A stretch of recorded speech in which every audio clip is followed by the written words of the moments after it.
My daughter had just survived major heart surgery when her husband stood in her bedroom doorway and said, "This will all be over soon." The next morning, he left with his mother and sister on a 60-day expedition. Before leaving, they locked her inside the mansion, cut the power, and took the medicine keeping her alive. They believed no one would discover what they had done, but they had overlooked one thing. 60 days later, they returned expecting an inheritance. The moment the front door opened, my daughter stepped onto the staircase and looked straight at them. What she said next made all three turn pale. "Thank you for being here. It means more than you know. Tell me in the comments, what country or city are you watching from today? Let's see how far Revenge Dad reaches." This story includes fictional elements added for entertainment and educational purposes. Names and settings are coincidental, the lessons, however, are not. The first time Marcus Hale called me Dad, we were standing on the terrace of my office on the 23rd floor of the Callaway Logistics headquarters on 6th Avenue. It was a clear October morning, the kind New York occasionally produces, like a gift-sharp blue sky, cold, clean air, the city laid out below us like something that could actually be understood from a distance. Marcus was holding a cup of coffee I'd had my assistant bring up, and he was looking out at the Hudson with the easy confidence of a man completely at home in rooms he'd never paid for. "I want you to know something, Dad," he said, turning to me with that steady gaze of his. "I didn't marry Claire for any of this. I need you to believe that." I looked at him for a moment. He was 31 years old, then 3 years into his career as a corporate attorney, always turned out in suits that fit like they'd been stitched directly onto his frame. He had the kind of face that made people trust him, open, attentive, the eyes of a man who listened carefully before he spoke. "I believe you," I said. "I meant it. God help me, I meant every word of it. That was 3 years ago. I've spent the last 60 days making sure Marcus Hale never calls anyone Dad again. My name is Walter Callaway. I'm 60 years old, and for the better part of my adult life, I have believed that the most dangerous thing a man can do is confuse what he's built with who he is. I built Callaway Logistics from 2 second-hand freight trucks and a storage unit in the Bronx into one of the largest regional transport networks on the eastern seaboard. We move freight across 14 states. We employ over 900 people. The company turns somewhere north of $200 million a year, and I can tell you the name of every dispatcher who was with me in the first decade because those are the people who made it real. But none of that, not one contract, not one warehouse, not $1, is what I'm proud of. What I'm proud of is Claire. Her mother, Margaret, was the kind of woman who made every room she walked into feel like it had been waiting for her. She had a laugh that could cut through a bad day like sunlight through fog, and a way of looking at you that made you feel seen all the way down. We lost her to pancreatic cancer 11 years ago when Claire was 17. The diagnosis came in January. She was gone by June. I remember sitting in the hospital corridor after the doctors told us there was nothing more they could do, and Claire reached over and took my hand. She was 17 years old, and her mother was dying, and she was the one comforting me. She held my hand and said, "We're going to be okay, Dad. We're going to figure it out together." We did. It wasn't graceful and it wasn't easy, and there were nights in that first year when the house felt so empty I didn't know what to do with myself. But Claire was there, and she was so much like her mother, the same warmth, the same quiet strength, the same way of finding something worth smiling about, even when the circumstances didn't deserve it, that getting through each day became possible. She grew up without any interest in the money or what came with it. She never wanted her name in the business press. She studied literature at Columbia, spent 2 years teaching reading to elementary school kids in the Bronx, and when she finally told me she wanted to go back to school for her master's degree, her eyes lit up the way Margaret's used to when she talked about something she cared about. I wrote the tuition check with the happiest hands I've ever had. When Claire brought Marcus home for the first time, I was cautious. I'm always cautious about men who come into my daughter's life because I know what's attached to her name, whether she wants it to be or not. But Marcus was different, or performed being different, with such consistency that I couldn't find the seam. He asked intelligent questions and waited for the full answer before responding. He pushed back respectfully when he disagreed with me, which I respected far more than easy agreement.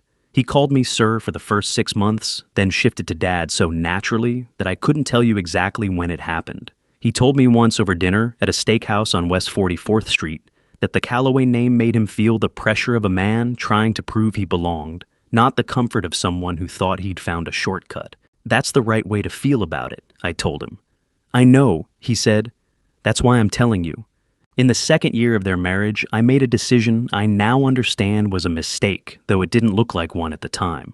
I was preparing to step back from the day-to-day operations of the company my cardiologist had been after me about my blood pressure, and Raymond Stafford, my attorney of 20 years, had been quietly recommending for months that I begin the process of transition. I offered Marcus a temporary operational role overseeing 3 of our regional distribution branches, a test, I told myself, a way to see how he handled responsibility before I made any permanent decisions about the company's future structure.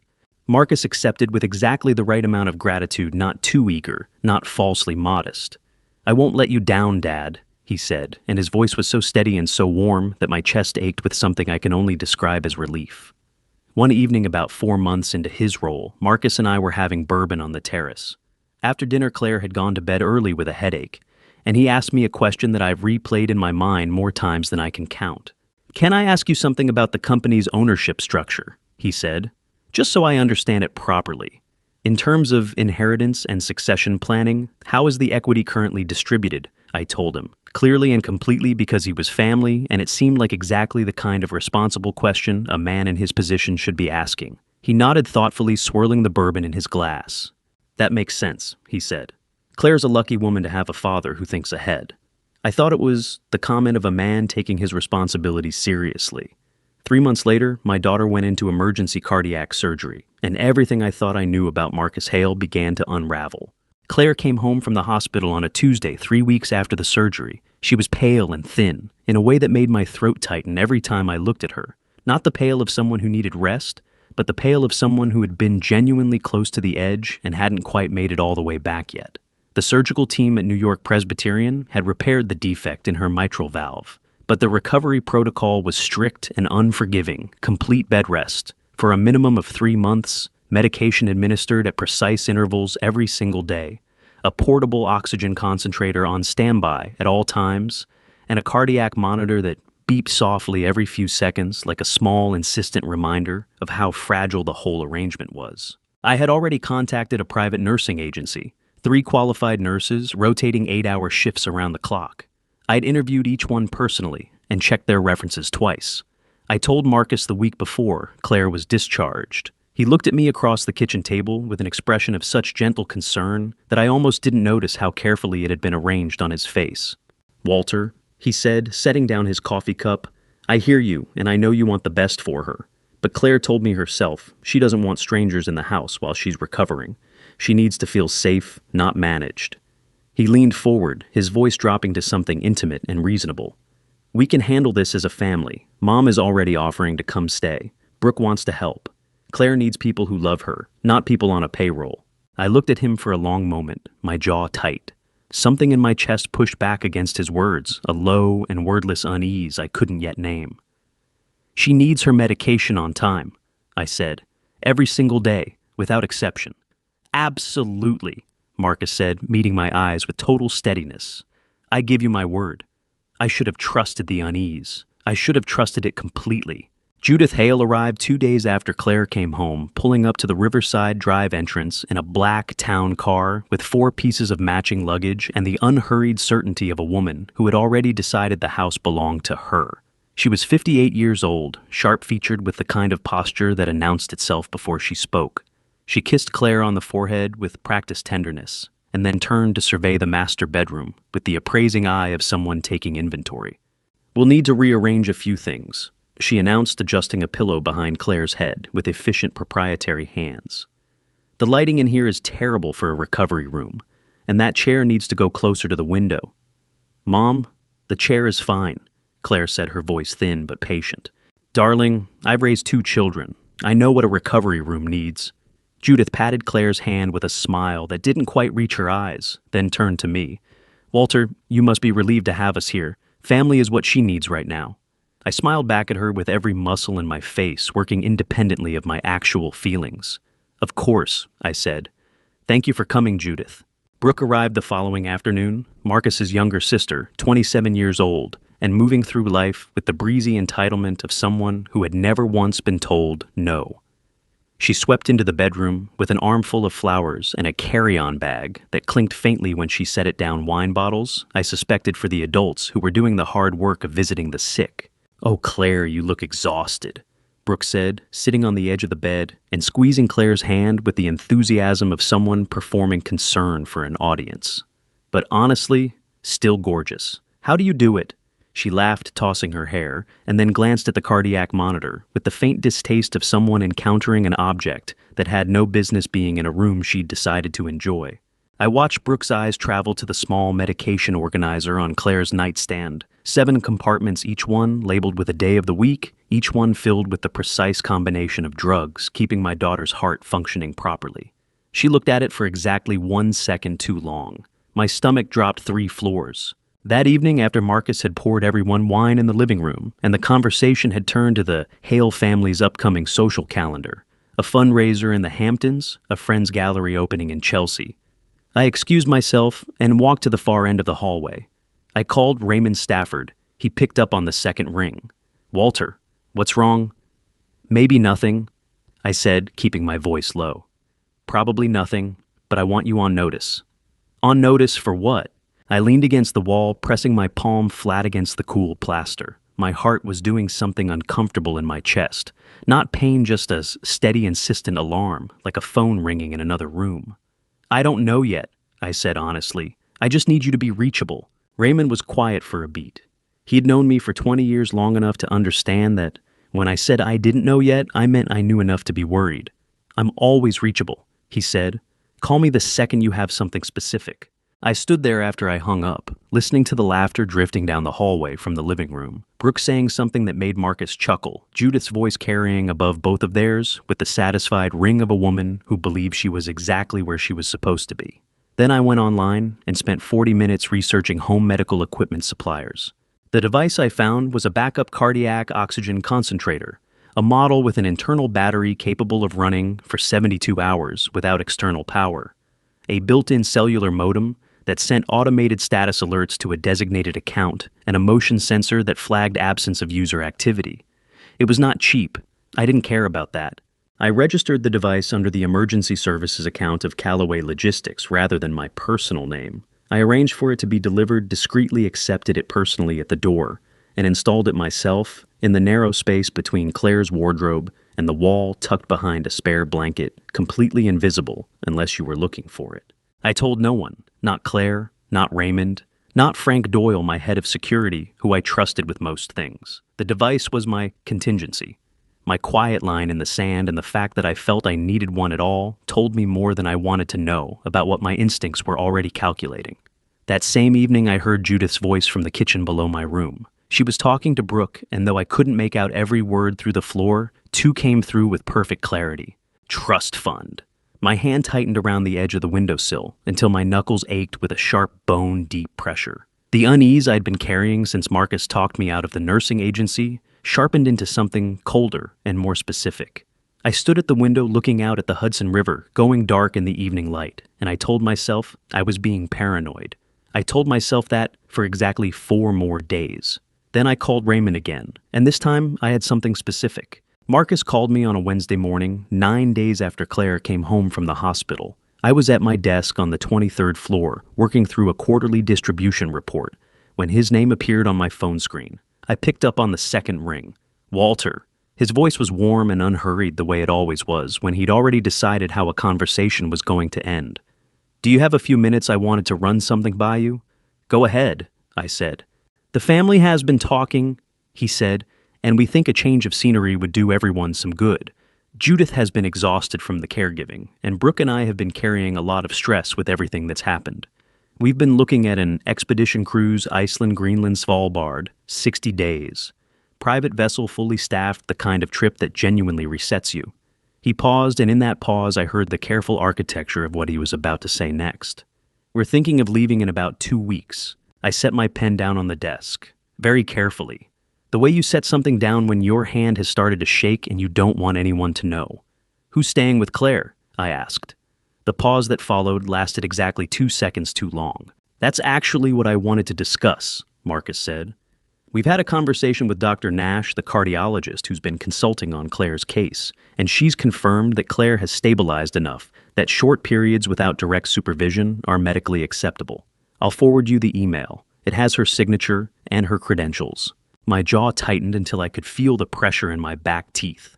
"Marcus," I said, keeping my voice level with considerable effort, "your wife had open heart surgery 3 weeks ago. She cannot walk to the kitchen without getting winded. She requires medication administered on a precise schedule every single day. What exactly does Dr. Nash consider a short period? Walter, I understand your concern. Answer the question." Another pause, shorter this time. "The documentation will explain everything. I really think once you read it, you'll feel better about the situation." I didn't feel better, not even close. The email arrived 40 minutes later. It was formatted on what appeared to be official letterhead, Dr. Evelyn Nash. Cardiology Consultants of New York credentials, listed below her name in clean professional font. The language was measured, and clinical patient demonstrates satisfactory post-operative stability. Vital signs within acceptable parameters, medication. Self-administration, feasible with appropriate reminders. I read it 3 times. It wasn't the signature that troubled me. I had no way to question that. It was the language. Too clinical. Too convenient. The phrasing of someone who had been told exactly what to write, rather than someone who had examined a patient and formed an opinion. But I couldn't prove that either. I forwarded it to Raymond with a single line, "Look at this. Tell me what you think." I called Claire that afternoon. The phone rang 4 times before she picked up, and when she did, her voice was soft and slightly breathless in a way that made my chest contract with worry. "Hey, Dad." She coughed once lightly. "Sorry, just woke up from a nap. How are you feeling, sweetheart?" "Better," she said. "A little better every day." In the background, I heard Marcus's voice low close, asking who she was talking to. The shift in Claire's breathing was almost imperceptible, but I'd known her for 28 years. I heard it. "It's just Dad," she said away from the phone. Then back to me, her voice brightening artificially in a way that made my throat ache. "I should probably rest some more. Can I call you back later?" "Of course," I said. "I love you, Claire." "Love you too, Dad." The line went dead. I sat holding the phone for a long moment, my thumb pressed against the screen until the display went dark. Something was twisting in my gut, not suspicion anymore, but something sharper and more primitive. Something that felt very much like fear. I drove to Riverside Drive that evening. Marcus met me at the door before I'd even knocked, which told me he'd seen me on the security camera feed. He was dressed casually, dark slacks, a linen shirt, and he smiled at me with the polished ease of a man who had prepared for exactly this conversation. "Walter, come in. Can I get you something?" "I want to see Claire," I said. "She's sleeping," Marcus said. "She had a tough afternoon. Her body is still adjusting. The doctor said rest is the priority right now." He stepped back to let me into the foyer, gesturing toward the living room. "Come sit down. Let's talk." Judith appeared at the top of the stairs, looking down at me with an expression of careful neutrality. Brooke was somewhere in the back of the house. I could hear music playing faintly from another room. The whole scene had the quality of something rehearsed positions taken and held. I followed Marcus into the living room. I sat. He sat across from me and laced his fingers together in that thoughtful way of his. And I had the sudden, very clear sensation of sitting across a negotiating table from someone who had already read all my documents. "I know this feels abrupt," Marcus said. "And I know how much you love Claire. But, Walter, we need this. Judith has barely slept in 3 weeks. Brooke had to put her entire life on hold. And honestly," he looked down briefly, then back up at me, and his eyes were doing something complicated, something that wanted to look like honesty. "I've been running on empty. I need to know that when I come back, I'm going to be the husband Claire deserves. I can't give her that if I'm depleted." I looked at him for a long moment. My hands were completely still in my lap. My voice when I spoke came out quieter than I intended. "If something happens to her while you're gone—" "Nothing is going to happen," Marcus said firmly. "Dr. Nash has signed off. We'll have a home health aide check in every few days. Claire has her phone, and we're only a flight away if anything urgent comes up." On the way out, I passed through the corridor near the kitchen and saw Brooke pulling Claire's large medication organizer from the cabinet shelf. She was holding it loosely, examining the labeled compartments with the idle curiosity of someone who hadn't yet decided what to do with what they were holding. She looked up and saw me watching. She smiled. "Just reorganizing," she said lightly. I smiled back. I said goodnight. I walked to my car. I sat behind the wheel on Riverside Drive for 6 minutes, I know, because I watched the clock on the dashboard and I called Frank Doyle. Frank had been my head of security for 11 years. He was a former Secret Service agent, 55 years old, built like a man who had never once in his life made a hasty decision. He picked up on the first ring.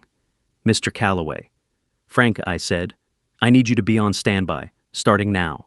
"Understood," Frank said, without asking a single question. That was one of the things I valued most about him. 2 days later, Marcus sent me a text at 11 in the morning, all set for tomorrow night. JFK to Reykjavik, 11:15 p.m. Talk soon. I called Claire's phone immediately. It went straight to voicemail, her recorded voice bright and clear and completely unreachable. I called again at 3 in the afternoon. Voicemail. I called at 7 in the evening. Voicemail. That night I stood at my window, watching the lights of the city, and tried to convince myself that I was wrong about all of it, that Marcus was a man under pressure who needed a break, that Judith was a difficult woman, but not a dangerous one, that Brooke had just been reorganizing medication exactly as she said. I was still standing there at 11:15 when my phone lit up with a text from a car service app, a notification for a ride booked under Marcus's corporate account. Destination, JFK International Airport. Passengers 3. I put the phone face down on the windowsill. My hands for the first time that evening had started to tremble. I didn't find out what happened inside that house until the 10th day after we brought Claire in. She had been conscious for 3 days by then, but the doctors wanted her genuinely stable before they'd allowed anything that might spike her heart rate. Stress, they told me, was as dangerous to her right now as any physical exertion. So I waited. I sat in the chair beside her bed for hours, at a stretch reading reports I couldn't focus on, drinking coffee that went cold, before I remembered it was there, watching the cardiac monitor trace its steady green line and telling myself that line was the only thing that mattered right now. On the 10th day, Claire looked at me from her pillow and said, "I need to tell you what happened, Dad. All of it, before I lose my nerve." I set down the folder I was holding. "You don't have to do this today," I said, though every part of me needed to hear it. "Yes, I do." Her voice was still thin, still carrying that fragile quality that made my chest hurt every time I heard it, but her eyes were clear and completely resolved. "Close the door." I closed the door. I pulled my chair closer to the bed. I folded my hands in my lap, looked at my daughter, and listened. "It started 2 weeks before they left," Claire said. "Not the night they left 2 weeks before." She paused, adjusting the oxygen cannula beneath her nose. Her hands were steadier than they'd been 2 days ago. I noticed everything about her now, with an attention so acute it was almost painful. "My medication," she said. "Someone switched it. The pills looked identical, same color, same size, same shape. But they had no active compound. My heart was getting weaker, and I thought it was just the recovery being slow." She swallowed hard, her throat working. "It wasn't the recovery. They were feeding me sugar pills, Dad." The breath went out of me like something had reached into my chest and squeezed. My hands tightened in my lap until my knuckles burned white and hot. I did not speak. I could not speak. I sat there and let the full weight of what she was telling me land completely, because she needed me present and steady, and I was not going to fall apart in front of her. "How do you know?" I managed my voice lower and rougher than I intended. "Because when the real medication restarted here, the improvement was too fast," Claire said. "Dr. Reeves, the attending cardiologist, told me the degree of deterioration I'd experienced in those 2 weeks was inconsistent with a properly managed post-surgical recovery. He said it looked more like a patient who hadn't been medicated at all." She looked at me steadily. "Marcus refilled my prescription himself twice. Said he didn't want me worrying about logistics while I was recovering." I thought about Marcus at a pharmacy counter, smiling at the pharmacist, being attentive, being the devoted husband. Then I thought about what he'd actually carried home. My jaw was aching. I hadn't realized how hard I'd been clenching in it. "Keep going," I said. Claire took a slow breath. Her voice dropped slightly, as though the memory required a different register. "The night they left," she said, "Marcus came into the bedroom around 9 o'clock. Judith and Brooke were already downstairs with the luggage. He was dressed for travel, that gray coat with the wide lapels." She paused. "He went to the medication cabinet first, took everything. Every bottle, every blister pack, the weekly organizer, the backup supply in the drawer. All of it into a black canvas bag. I asked what he was doing. He said he was just reorganizing that someone would drop off a fresh supply in the morning." "Did you believe him?" I asked. Claire's eyes filled, not the easy tears of someone looking for sympathy, but the slow, reluctant tears of someone recounting a humiliation they hadn't yet finished forgiving themselves for. "I wanted to," she said quietly. "I kept wanting to, Dad, even then." She pressed her lips together until they steadied. After the medication, he took the laptop, then my phone from the nightstand, then the charging cables. He said the electronics were being moved to a safer location while the house systems were being serviced. She laughed, a short, humorless sound that was worse than crying. I actually nodded. I actually said, okay. I pressed my palm flat against my knee. The pressure helped me stay in the chair. Brooke came in next, Claire said. She went to the medical equipment panel, the one that controls power to the room's oxygen and monitoring systems, and switched it off. Said there'd been a circuit issue. She didn't meet my eyes when she said it. Claire's voice cracked slightly, then steadied with visible effort. She didn't meet my eyes, Dad. I thought about Brooke at 27 years old, standing in her sister-in-law's sick room, switching off life-sustaining equipment, and choosing not to look at the woman in the bed. I thought about the deliberateness of it, the practiced indifference. Something cold and absolute settled in my chest and did not move. Then Marcus came back, Claire said. Her hands had begun to tremble against the blanket fingers pressing together as though holding something in. He stood in the doorway and looked at me. Then he said, she stopped, swallowed. This will all be over soon, Claire. He turned off the light, closed the door. I heard the deadbolt from outside. The cardiac monitor kept its steady rhythm. Outside distant footsteps, an overhead page, the hum of a city moving regardless of what was being said in this room. I tried to get up, Claire said barely above a whisper. 3 times. My legs wouldn't hold me. By the second day, I couldn't get further than the floor beside the bed. She looked down at her hands. I found my lipstick in the pocket of the cardigan I was wearing, a grocery receipt on the nightstand. I thought if I write something down and someone finds me, at least they'll know it wasn't an accident. I thought about my daughter lying on the floor in the dark in the June heat, with no water and no medication, and no way to call for help, writing on the back of a receipt with a lipstick she found in her pocket.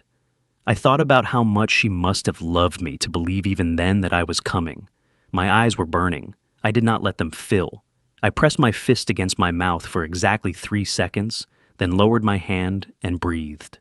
You did exactly right, I said. My voice was steady. I made sure of it. You did everything exactly right. Claire looked at me, and for just a moment, her composure slipped entirely, her face crumpling breath, hitching a single tear sliding down her cheek, before she pressed her hand over her eyes and pulled herself back together with a discipline that reminded me so sharply of her mother that my heart contracted like a fist. I knew you'd come, she said, her voice muffled behind her hand. I just didn't know if I'd still be awake when you did.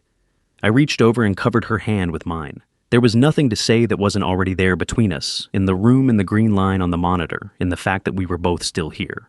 What I did say after a long moment was this: rest now, I have some phone calls to make. I need to go back.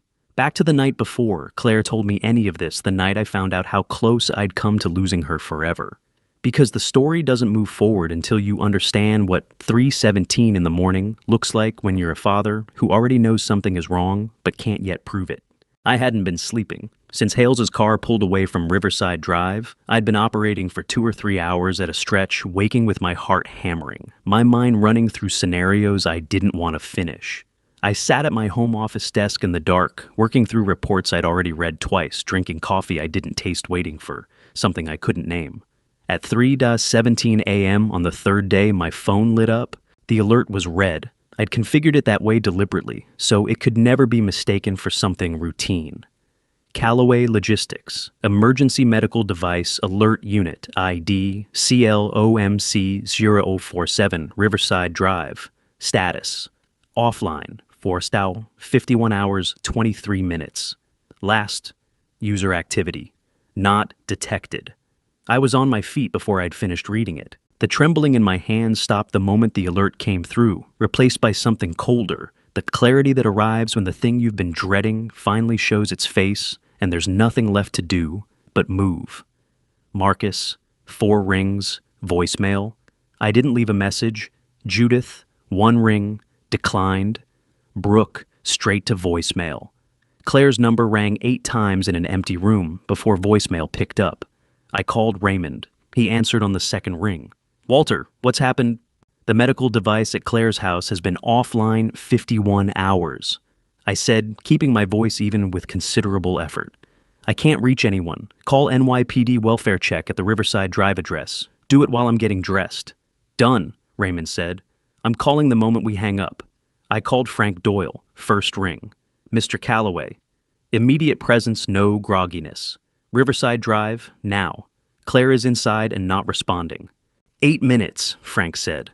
The line went dead. I was in my car in 4. The drive from Central Park West took 7 minutes at 3:22 a.m. I remember the red lights I drove through. I remember my hands on the wheel being absolutely steady, not from calm, but because I had no room left for anything that wasn't getting to that house. Frank's SUV was already at the curb when I arrived. He stood beside it in dark clothes, duffel bag over one shoulder, completely unreadable, completely ready. The NYPD patrol car came around the corner 60 seconds later. The female officer nameplate Santos listened as I explained the medical device alert Claire's cardiac surgery, 3 days of silence. Santos radioed dispatch and confirmed grounds for emergency entry.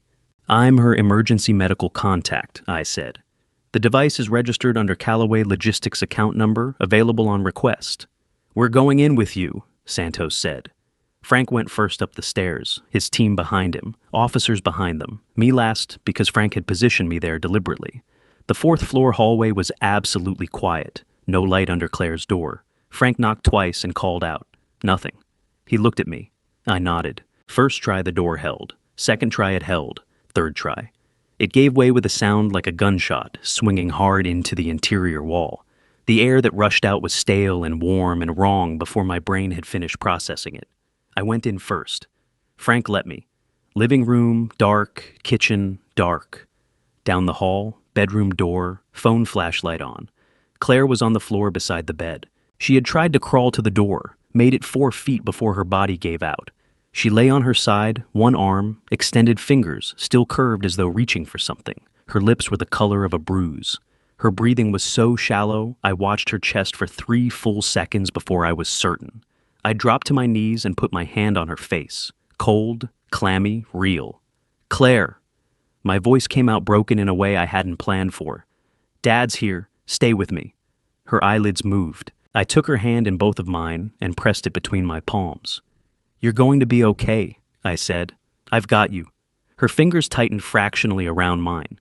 It was the best thing I had ever felt. The paramedics arrived 4 minutes after Frank's call. I heard them before I saw them, the controlled urgency of people moving fast without running equipment cases, and a collapsible stretcher navigating the corridor. I was still on the floor beside Claire when they came through the bedroom door, and I had to make myself stand up and step back. Every part of me wanted to stay between my daughter and the rest of the world. But the people coming through that door were the ones who could actually help her, and getting out of their way was the only useful thing I could do. The lead paramedic dropped to one knee beside Claire and had his fingers on her wrist before he'd finished speaking. Sir stepped back to the doorway. Name, age, primary medical condition. Claire Callaway, I said. 28. Post-operative cardiac recovery mitral valve, repair New York, Presbyterian, 4 weeks ago. Without medication and supplemental oxygen for at least 51 hours. I paused. Her medication was deliberately removed from the premises. The paramedic looked up at me briefly, just long enough for something to move behind his eyes. Then he turned back to Claire and started issuing instructions in the clipped shorthand of emergency medicine. Officer Santos stood beside me. Notebook open, asking questions I answered without fully registering. Insurance carrier, emergency contacts, other residents of the unit. Where are they? Santos asked. Iceland, I said. Greenland, Svalbard. Somewhere in the Arctic on a private cruise vessel. I heard myself say it and understood for the first time completely what those words meant. They had put an ocean between themselves and what they'd done. They were standing on glaciers drinking champagne while my daughter lay on the floor in the dark. My vision blurred. I pressed my fingertips hard against the doorframe until it passed. It was Frank who found the note. He crouched beside the spot where Claire had been lying and picked something up with 2 fingers, holding it carefully by the corner. Walter, he said.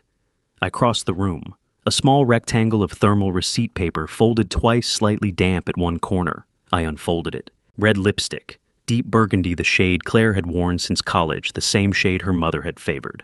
The letters were uneven and effortful, the handwriting of someone working against a body failing to comply, but completely legible. She had pressed hard enough to make sure of that. Dad Marcus planned this. Check the cloud. I read it 3 times. My daughter had known. She had lain on the floor in the dark with no water, no medication, no way to call for help. And she had found a lipstick in her cardigan pocket and a receipt on the nightstand, and she had written me exactly what I needed. She had trusted I was coming. I folded the note along its original creases and placed it in my breast pocket directly over my heart and buttoned it closed. Frank watched me do it. He understood I could see it in the set of his jaw. Not evidence for Santos at 4 a.m. Its importance required protection. That time would come. "Don't mention it tonight," I said quietly. He nodded once. They carried Claire out at 4:23 a.m. Raymond arrived 11 minutes after we reached the hospital, still pulling on his jacket. "How bad?" he asked. "Bad," I said. "But she's alive." I touched the breast pocket briefly. "She left me a note." "What kind?" "The kind that tells us exactly where to start." I looked at him steadily. "Don't call the police. Not yet. Get me every piece of security footage from the last 72 hours, the concierge logs, and the legal status of every authorization Marcus holds within my company." Raymond pulled out his phone. "First briefing," I said, 8 o'clock, my office.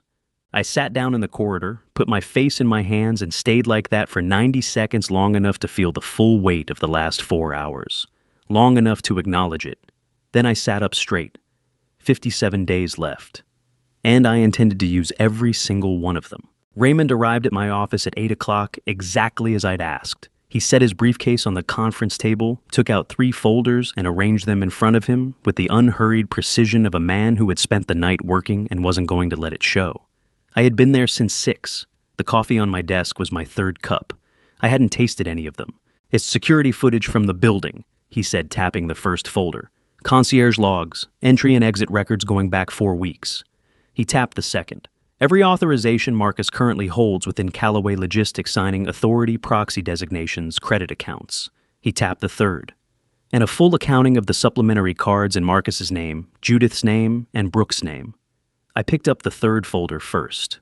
4 days. $63,000. Not on anything resembling a business expense. A helicopter tour over the Vatnajökull Glacier. Dinner for 3 at a Michelin-starred restaurant in Reykjavik, $1,400 a head. A fur-lined parka for Judith that cost more than most people's monthly rent. I thought about Claire on the floor of her bedroom, 4 feet. That was as far as she had managed to crawl. I closed the folder. "Don't freeze the cards," I said. Raymond nodded slowly. "I assumed you'd say that. Every dollar they spend is a document," I said.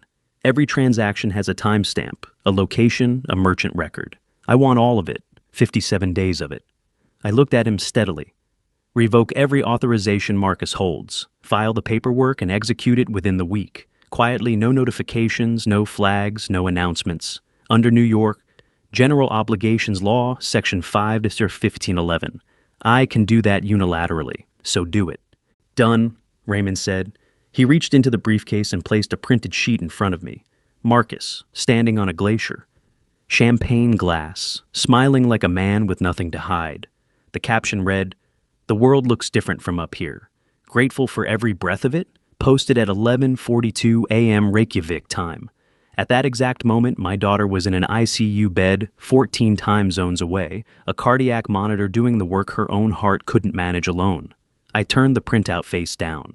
On day 4, an unknown number called my phone. I answered. A pause. Then Marcus's voice, unmistakable calling from the ship's satellite line, expecting silence because he believed the only person who might have answered was no longer capable of answering. I listened to him breathe for 3 seconds. Then I ended the call. 11 seconds total. I logged it with Raymond. He called twice more, day 7, day 12. Each time silence, each time I logged it. He was using absence as confirmation. It was methodical, I had to admit that. He hadn't planned carefully enough. On day 10, Claire opened her eyes properly for the first time. Not the half-conscious flickers of the first week, genuinely awake, tracking present. She looked at me and said, "Dad." I said, "I'm here." We didn't need anything else for 10 minutes. Before she slept again, she looked at me with those clear eyes. "You didn't call them, did you?" Not a question. "No," I said. Something moved across her face. Trust, the deep kind. "Good," she said. "Don't." I reached into my breast pocket and took out the folded note. Red lipstick, slightly damp corner. Check the cloud. I folded it, put it back and called Patrick Shaw. "Mr. Callaway," he said, picking up on the first ring. "I was wondering when you'd call." "Go through the company cloud server," I said. Every file, every upload, every automated log from any device Marcus Hale connected to our system. How soon? As soon as you find something, which I think will be sooner than you expect. I put the phone down. Outside, the New York skyline was going gold in the afternoon light. 53 days left. Somewhere above the Arctic Circle, Marcus Hale was raising another glass, completely certain the hardest part was already over. He had never been more wrong about anything in his life. On day 14, Raymond called me at 6:50 in the morning and said 4 words that I had learned over 20 years to take very seriously. "Come in," he said, "now." I was at his office on Park Avenue by 7:30. Raymond's firm occupied the top 2 floors of a building that had been housing serious legal work since before either of us was born, and his personal office had the particular quality of a room that had witnessed a great many difficult conversations and absorbed them all without comment. He was standing at the window when I arrived. Raymond almost always sat, which told me before he opened his mouth that whatever he had found was significant. He turned when I came in and pointed at the chair across from his desk. "Sit down, Walter." I sat. He placed 3 documents on the desk between us. The first was a loan agreement, 40 pages dense with legal language bearing the letterhead of a private banking institution I recognized as one of the most discreet and least scrupulous lenders in the city. The second was a signature page with Claire's name printed beneath a cursive signature that I stared at for a long moment before I understood what I was looking at. "That's not her signature," I said. "No," Raymond said. "It is not. It's close." The person who had forged it had done their homework. The loop of the C, the particular way Claire's lowercase letters sat slightly above the baseline. But it wasn't right. I had signed enough documents alongside my daughter's signature over the years to know the difference. $18 million, Raymond said, secured against Claire's equity stake in Callaway Logistics. The loan was processed 11 days ago, 4 days before they left for the Arctic. The disbursement went into an account with preliminary indicators suggesting offshore routing. He folded his hands on the desk. Under New York penal law, section 170(10), forging a signature on a financial instrument of this value constitutes second-degree forgery a Class D felony. Under federal statute, 18 U.S.C. 1344, the bank fraud component carries a maximum of 30 years. I looked at the signature for another long moment. I thought about Marcus sitting at his desk in the home office of the Riverside Drive property, carefully practicing my daughter's handwriting. How many sheets of paper he would have gone through. How deliberate and patient and thorough he would have had to be. My stomach turned over slowly like something heavy shifting in deep water. "What's the third document?" I asked. Raymond placed it in front of me, carefully. The word carefully was deliberate. I realized the way you set something down, when you already know how it's going to land. It was the medical clearance letter, the one Marcus had emailed me the morning he announced the Arctic trip, the letter on Dr. Nash's letterhead, confirming Claire was stable enough to be left without continuous medical supervision. "The signature on this letter," Raymond said, "is genuine." I looked up at him. "Dr. Evelyn Nash is a board-certified cardiologist, practicing independently in Manhattan. She is not Claire's primary treating physician. She was never part of the main surgical team. She was brought in as a consulting specialist 6 weeks before the surgery at Marcus's specific request to provide what he described as an independent second opinion." Raymond paused. "She signed the clearance letter knowingly, but I spoke with her this morning. She called me yesterday evening. She said she hadn't slept in 2 weeks. He looked at me steadily. "She's in the conference room. She came voluntarily." The temperature in the room seemed to drop several degrees. Dr. Evelyn Nash was 52 years old, with the kind of face that suggested she had once been very composed and was currently working extremely hard to locate that composure again. She was sitting at the conference table with her hands wrapped around a coffee cup she hadn't touched. And when I walked in, she stood up immediately, not out of social reflex, but because sitting felt wrong to her in this particular moment. "Mr. Callaway." Her voice was steady, but her hands when she set the cup down were not. "I owe you an explanation, and an apology, and I understand if neither is sufficient." I sat across from her and waited. She took a long, controlled breath. "Marcus Hale contacted me in March," she said, 4 months before your daughter's surgery. He said he was concerned about Claire's long-term prognosis and wanted an independent clinical perspective. He was charming and well-informed." She stopped. Her jaw tightened. "One of the questions he asked was, this if a patient with a congenital mitral valve condition failed to receive her prescribed cardiac medication, for 48 hours or more after surgery, what would the likely clinical outcome be? The coffee cup was completely still on the table. My hands in my lap were completely still. I answered him clinically and completely, Dr. Nash said, her voice dropping to something smaller and more ashamed. I told him that without medication, a post-surgical patient in Claire's condition would experience rapid deterioration, irregular rhythm, fluid accumulation, potential organ stress. Without intervention, the timeline to a critical event would be measured in days, not weeks. She looked down. He thanked me professionally and left.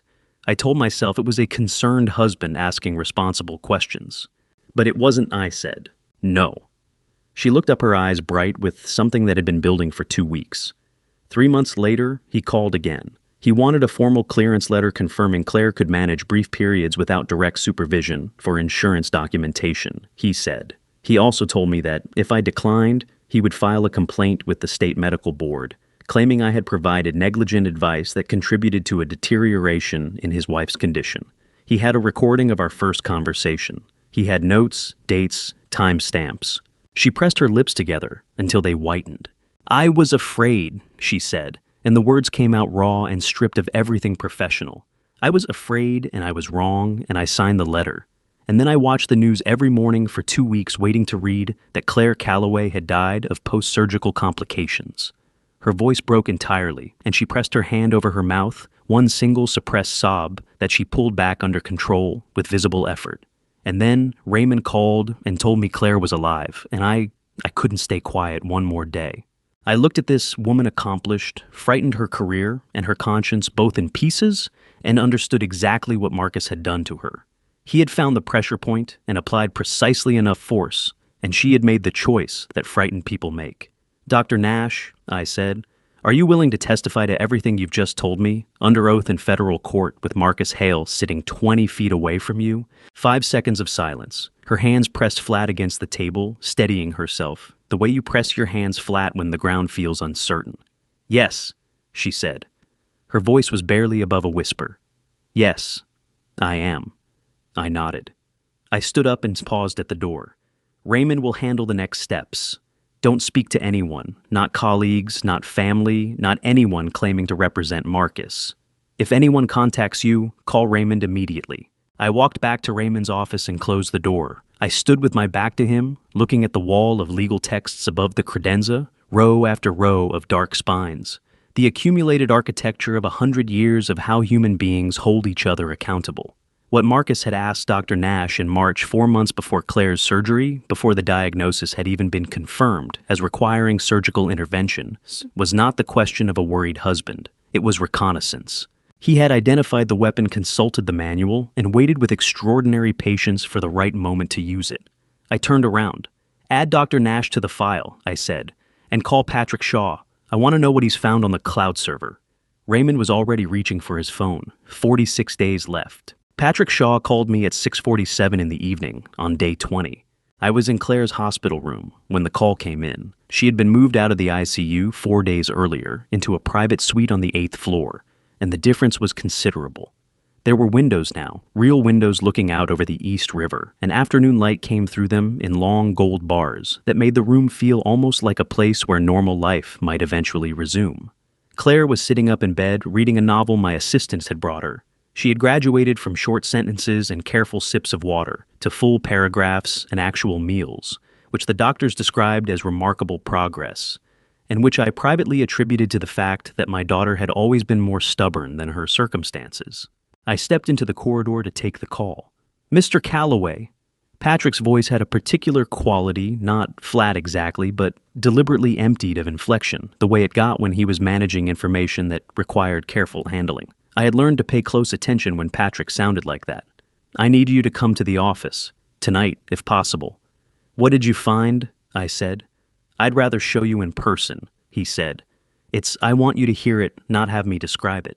I told Claire I had a work matter to handle and would be back in the morning. She looked at me over the top of her novel with those clear eyes of hers and said, It's the cloud, isn't it? Again, not a question. I nodded. She put the book down on her lap and said, Go, call me after. I was at the IT infrastructure floor of the Calloway Logistics building on 6th Avenue by 7:30. Patrick was alone in the server room. When I arrived, a long, cool space humming, with the particular white noise of 100 machines doing their work in parallel, rack after rack of hardware blinking steadily in the low blue light. He was at his workstation, 2 monitors open, a yellow legal pad beside the keyboard, covered in handwritten notes that I could see from across the room were dense and precise and organized. He stood up when I came in. He looked like a man who had been sitting very still for a long time, processing something that required sitting very still. "Sit down, Mr. Calloway," he said, which was unusual. Patrick almost never directed me to do anything. He pulled a chair beside his and waited until I'd taken it. "Walk me through it," I said. Patrick nodded. He turned to the keyboard and pulled up a file directory on the left monitor, a list of automated uploads sorted by device ID and timestamp. Marcus connected his personal iPhone to the company's cloud infrastructure on the second day of the trip, he said. He used his corporate credentials to access the internal document management system. He still had valid login credentials at that point, because the credential revocation wasn't processed until day 15. He glanced at me briefly. He was accessing operational files, distribution contracts, staffing rosters, financial summaries. I assume he was monitoring the company's performance, perhaps looking for anything that might require his intervention before he returned. He was making sure nothing fell apart before he could come back and claim it, I said. "Yes," Patrick said. "That's what I think too." He pulled up a second window on the right monitor, a list of audio files, each one labeled with a date, a time, and a file size. What he didn't account for was this. When you connect a personal device to the Callaway Logistics cloud infrastructure, you're prompted to accept the company's device usage policy before access is granted. Standard corporate protocol. It covers data handling confidentiality and monitoring provisions. Patrick pointed to a line on the legal pad. Section 4.2 of that policy states that any device connected to the company network may be subject to automated logging of communications conducted through or in proximity to the device during the connection period for purposes of security and compliance monitoring. I looked at the line he was pointing to. Marcus clicked accept, I said. At 2:14 p.m. on June 22nd, Patrick said, "I have the timestamp." So everything picked up by his phone's microphone while he was connected to our network was automatically uploaded to the company's secure audio log server, Patrick said. "Yes." He turned back to the monitor. "Most of it is ambient sound, deck noise, wind, what sounds like a dining room, some music. 37 separate audio files over a period of 9 days. He moved the cursor to a file near the bottom of the list, dated 9 days into the trip. But this one is different. He double-clicked the file. The audio player opened, showing a waveform, long stretches of relative quiet, punctuated by clear spikes of voices, speaking close to the device. 23 minutes, Patrick said. Recorded at 9:47 p.m. ship time. I've listened to all of it. I'll play you the relevant section. He moved the cursor to a point approximately 4 minutes into the recording and pressed play. The sound that came through the workstation speakers was the ambient hum of a ship's engine, low and constant, and the faint clink of glassware, and then voices. 3 voices close and unhurried, the voices of people who believed themselves to be entirely alone.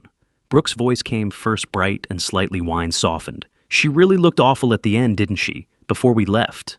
I almost felt bad." A pause. Then Marcus measured and dry. "Don't." Judith's voice sharp and dismissive. "Sentiment is for people who can afford it, Brooke. We cannot afford it right now." The sound of liquid being poured. Then Judith again, her voice dropping to something more deliberate. Not quieter exactly, but more concentrated. The way a voice gets when it's saying something it has been thinking about for a long time. "As long as the girl dies before we get back, everything belongs to our family. The house, the company, all of it. All we have to do is wait."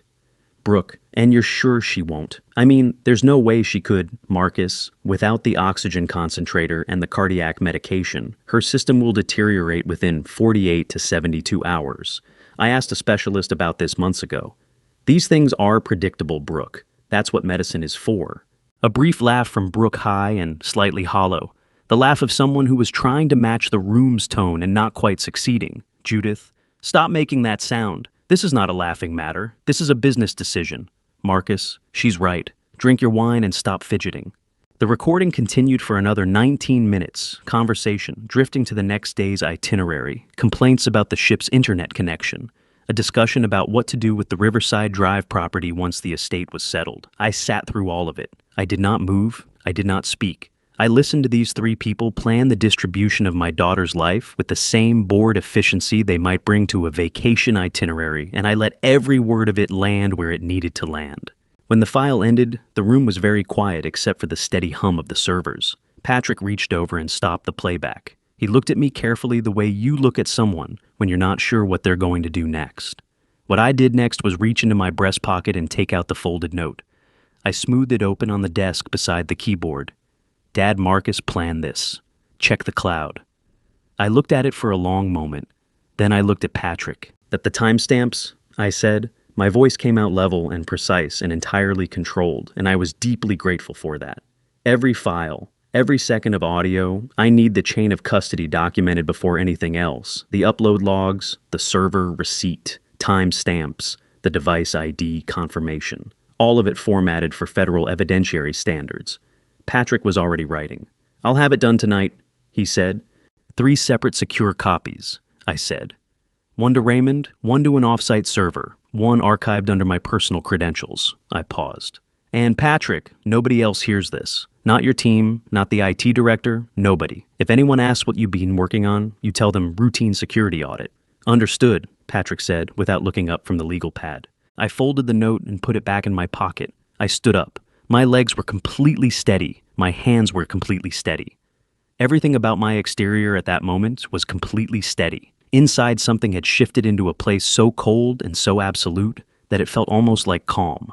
I took out my phone and called Claire. She answered on the second ring. Well, she said. I walked to the far end of the server room, away from Patrick, and stood facing the rack of blinking hardware. I found it, I said, keeping my voice low. All of it. Exactly what you told me to look for. A silence on the line, brief, full. Then Claire's voice, quieter than I'd ever heard it. Are they going to be all right? The recordings, are they going to hold up? Patrick is building the evidentiary file tonight, I said. The device connection to the company network, the policy acceptance timestamp, the upload chain, everything is documented. Yes, they're going to hold up. Another silence. When Claire spoke again, her voice had changed, not weaker but different. Stripped of something. Like a person setting down a weight they'd been carrying for a long time. Good, she said. Then let's finish this. How are you feeling? I asked. Angry, she said simply, which is better than scared. How many days do we have left? I looked at the server racks in front of me, 40 rows of blinking lights, patient and precise and indifferent, storing everything Marcus had inadvertently handed us. 40, I said. 40 days. Then stop standing around, Claire said. And I could hear the faint edge of something, almost like her old humor in it, fragile still, but present, unmistakably present. Go home and get some sleep. You sound terrible. For the first time in 20 days, I almost smiled. On day 25, Carol Whitmore walked into my office at 9 in the morning, set a manila folder on my desk without saying a word, sat down in the chair across from me, crossed her arms and waited. I had known Carol for 22 years. She had joined the Callaway Logistics Board of Directors when the company was still small enough that all 7 board members fit comfortably around a single table in a rented conference room in the Bronx. And she had stayed through every expansion, every restructuring, every difficult quarter and triumphant one. She was 64 years old, sharp-featured with close-cropped silver hair and the particular stillness of a person who had attended enough board meetings to understand that the most important information is usually communicated before anyone starts talking. The fact that she had walked in without calling ahead told me something was wrong. The fact that she hadn't said anything yet told me it was very wrong. I picked up the folder. Inside was a single document, a letter of intent, 42 pages dense with acquisition language and due diligence provisions, bearing the letterhead of Meridian Freight Group. I recognized the name immediately. Meridian was the largest regional freight competitor in the Northeast, a company that had been trying to acquire Callaway Logistics through various approaches for the better part of a decade, all of which I had declined with varying degrees of patience. Their CEO, a man named Douglas Reach, had sent me a personal letter 3 years ago, suggesting that a merger would be mutually beneficial. I had returned it with a handwritten note that said simply, "Not interested. W.C." I read the first 5 pages of the letter of intent. Then I read them again. The proposed purchase price was $430 million. The The transaction structure involved a complete acquisition of all Callaway Logistics assets, including the distribution network, the real estate holdings, the vehicle fleet, the staffing contracts enlisted separately with particular care, the intellectual property, the proprietary routing algorithms Patrick's team had spent 6 years developing, and the client relationships that represented the company's most durable competitive advantage. The signature line at the bottom of the execution page showed two names: Douglas Reach, CEO, Meridian Freight Group, and Marcus Hale acting as authorized representative of Callaway Logistics under power of attorney, granted by Claire Callaway Hale, majority shareholder. I set the folder down on the desk. The room was very quiet for a moment. Outside my floor-to-ceiling windows, the Hudson was doing what it always did, moving steadily south, indifferent to everything occurring above it. I had built this company looking at that river for 22 years. I had made decisions in this office that had determined the livelihoods of 900 people. I had sat in this chair through recessions and rate changes and supply chain crises, and the particular terror of the early days when I wasn't sure we were going to make it. And through all of it, the river had kept moving, and the company had kept growing, and I had kept my hands on the wheel. Marcus had been planning to sell it, not inherit it, not run it, not build on what it was. Sell it, take $430 million and disappear, and leave 900 people to find out from a press release that the company they had given their working lives to had been liquidated by a man who had never driven a truck, never negotiated a freight contract, never spent a sleepless night wondering if he could make payroll. My jaw was aching. I hadn't realized how hard I'd been clenching it. "When did you find this?" I asked. My voice came out steady, which took more effort than it should have. Carol uncrossed her arms and leaned forward slightly. 3 days ago, she said. A contact at Meridian's outside counsel reached out to a colleague at my husband's firm regarding a conflict check standard procedure before any major transaction closes. My husband mentioned it at dinner. I made 2 phone calls the following morning. She paused. The letter of intent was executed on June 17th, 3 days before they left for the Arctic. I did the arithmetic. June 17th. Marcus had signed this document, or caused it to be signed, using whatever authorization he had fabricated 3 days before he stood in Claire's bedroom, told her this would all be over soon, and walked out the door. He had already sold the company before he left. He had closed the deal, taken the earnest money, and then gone to the Arctic to wait for the inheritance that would make the transaction legal. The proxy he used, I said. What does it show? Carol reached into her jacket pocket and produced a single folded sheet. A power of attorney document purportedly signed by Claire, granting Marcus full transactional authority on her behalf. She unfolded it and placed it on the desk facing me. I had our corporate attorney compare the signature to Claire's signature on file with the company registrar. I looked at the signature. It was the same forgery I had seen on the loan documents, close careful, but not right. The same hand that had practiced on the bank paperwork had practiced on this too. Raymond revoked his actual proxy on day 15. I said. I know, Carol said, which means the authorization Marcus presented to Meridian was fabricated a forged power of attorney used to execute a transaction worth $430 million. She met my eyes. That's a second count of forgery, Walter, and depending on how the transaction funds were handled, it may also constitute wire fraud at the federal level. It does, I said. Raymond's already building that case. I looked at the letter of intent again, then back at Carol. Does Meridian know the proxy was forged? No, Carol said. They conducted standard due diligence. The document looked legitimate. They had no reason to question it. Good, I said. Don't tell them. Carol looked at me steadily. She had worked with me long enough not to be surprised by this, but she wanted to hear the reasoning. Why, she said. Because if Meridian finds out the transaction is void, they'll withdraw and the story ends there, I said. But if Marcus comes home believing the sale is valid and the company is gone, believing he has $430 million and a completed acquisition behind him, then everything he does in the next 35 days is done under that assumption, and everything he does under that assumption becomes evidence. I paused.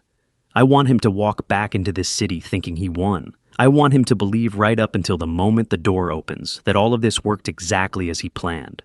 Carol was quiet for a long moment. She looked at the folder on my desk, then at the river through the window, then at me.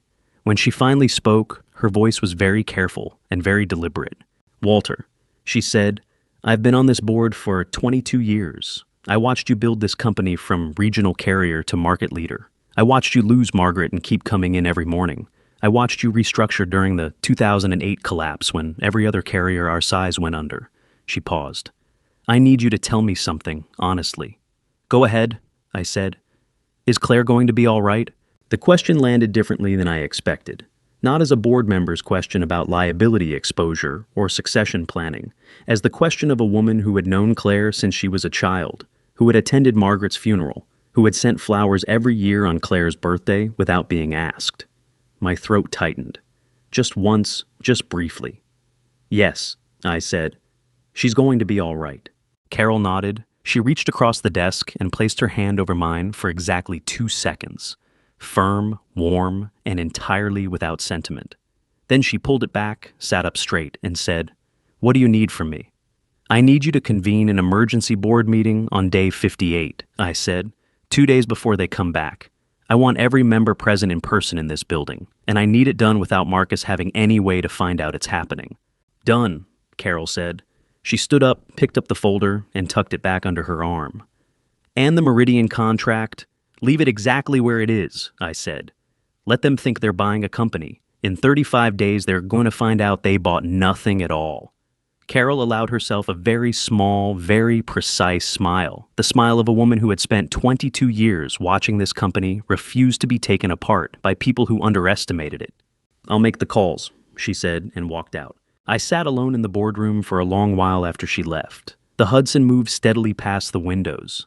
I thought about 900 people who came to work every morning because this company existed. I thought about the routing algorithms Patrick's team had spent 6 years building. I thought about the 2 old freight trucks I'd bought with a small business loan in 1994, and what it had taken to turn them into what was sitting in this building right now. Then I thought about Marcus Hale standing on a glacier with a glass of champagne, already spending the $430 million in his head. I picked up my phone and called Agent Correa. 35 days left. Agent Dana Correa arrived at Raymond's office on day 30 at precisely 9 o'clock in the morning, which I noted because I had asked for 9 o'clock. And people who arrive at precisely the time they're asked to arrive are, in my experience, either very disciplined or very eager to establish that they are in control of their own schedule. With Correa, I suspected it was both. She was 41 years old, medium height, with dark hair pulled back in a way that suggested function over preference and the kind of posture that came from spending years in rooms where posture communicated authority before a word was spoken. She was wearing a charcoal blazer over a white shirt, carrying a briefcase that looked like it weighed considerably more than it should, and she shook my hand, once firm, brief, exactly the duration required, before sitting down across from Raymond and me and opening the briefcase without being invited to. Mr. Calloway, she said. Mr. Stafford, I've reviewed the materials your office sent over. She placed 3 tabbed folders on the conference table with the efficiency of someone who had done this particular kind of meeting many times and had long since stopped finding any aspect of it interesting, except the parts that were actually interesting. I have questions, and then I'll tell you where we are. Go ahead, I said. She looked at me directly. Not the polite eye contact of a professional meeting, but the particular focused attention of someone taking your measure. You've known since day 3 that your daughter was deliberately harmed, she said. You've had audio evidence of criminal conspiracy since day 20. You have documentary evidence of bank fraud and forgery dating back to before the subjects left the country. And you haven't contacted law enforcement at any point in the last 30 days. She paused. Why? I had expected this question. I had thought about how to answer it since the night I sat in the hospital corridor and told Raymond not to call the police. Because if I had called the police on day 3, I said Marcus Hale would have been notified by his attorneys within hours. He would have cut the trip short, returned to New York with 30 days to prepare a defense, hired the best criminal lawyers in the city, and begun the process of explaining away every piece of evidence as circumstantial, fabricated, or the product of a bitter family dispute. I kept my voice even and unhurried. The audio recording becomes a question of context. The forged signatures become a question of authorization ambiguity.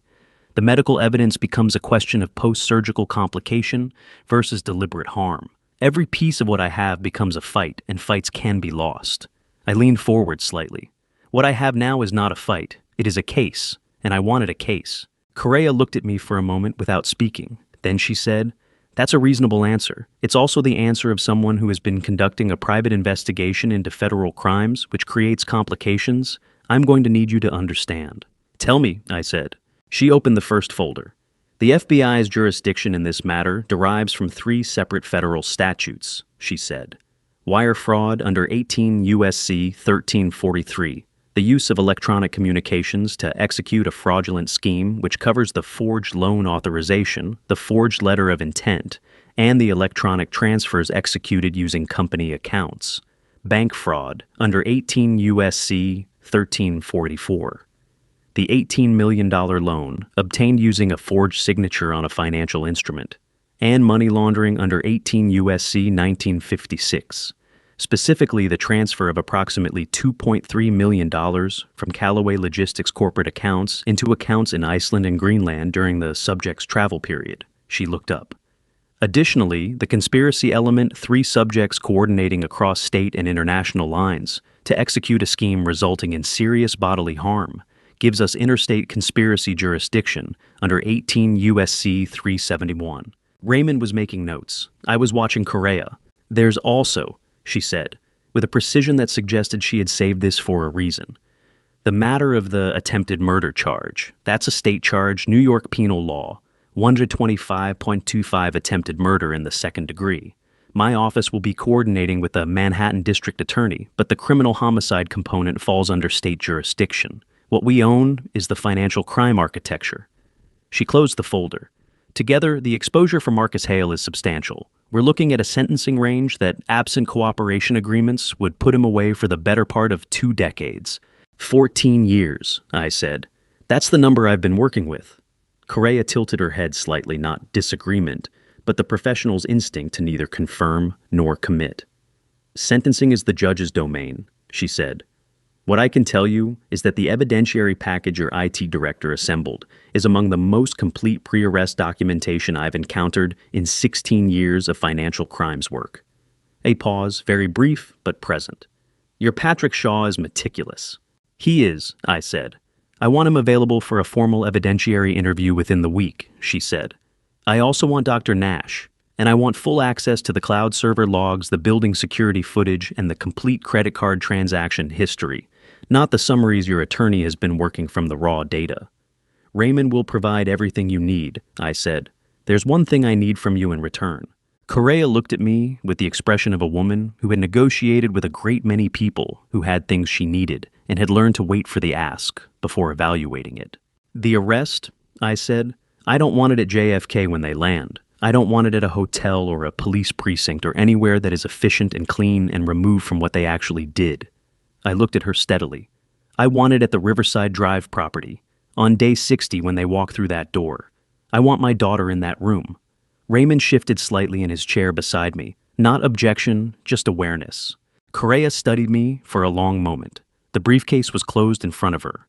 Outside the window, the Park Avenue traffic moved in its usual relentless stream. You understand, she said carefully, that a residential arrest involving 3 subjects creates logistical and safety considerations that a controlled environment does not. I understand, I said. You also understand that your daughter's presence at the scene of an arrest as a victim of the crimes being prosecuted is not standard procedure and could create complications for the prosecution if it's perceived as victim confrontation rather than lawful enforcement. I understand that too, I said. Raymond has been in contact with the DA's office. The victim's presence at the arrest location is permissible, provided she is positioned as an observer, not a participant, and provided the arresting agents retain full operational control of the scene. Correa glanced at Raymond, who nodded once. She looked back at me. Your daughter, she said, has to be able to walk into that room under her own power and stand there without assistance. If her medical condition requires support personnel, those personnel need to be invisible to the subjects until after the arrest is executed. She can walk, I said. The certainty in my voice surprised even me, but it was real. I had watched Claire walk the length of the rehabilitation corridor at Greenwich the previous week, slow and deliberate and completely determined, and I had understood then that she would be ready. She'll be ready. Correa held my gaze for another moment. Then she picked up her pen and made a single note on the legal pad in front of her.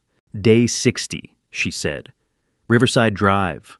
We'll need the floor plan of the property entry point access and a staging plan for my team no later than day 50. She looked up.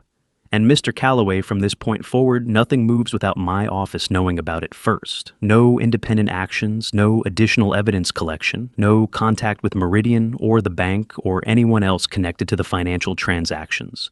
You've done your part. Now you let us do ours. I nodded. Agreed. She began gathering her folders. Raymond stood. I stood. At the door, Correa paused and turned back. One more thing, she said. The concierge at the Riverside Drive building, the one Marcus Hale instructed not to disturb the unit or accept deliveries.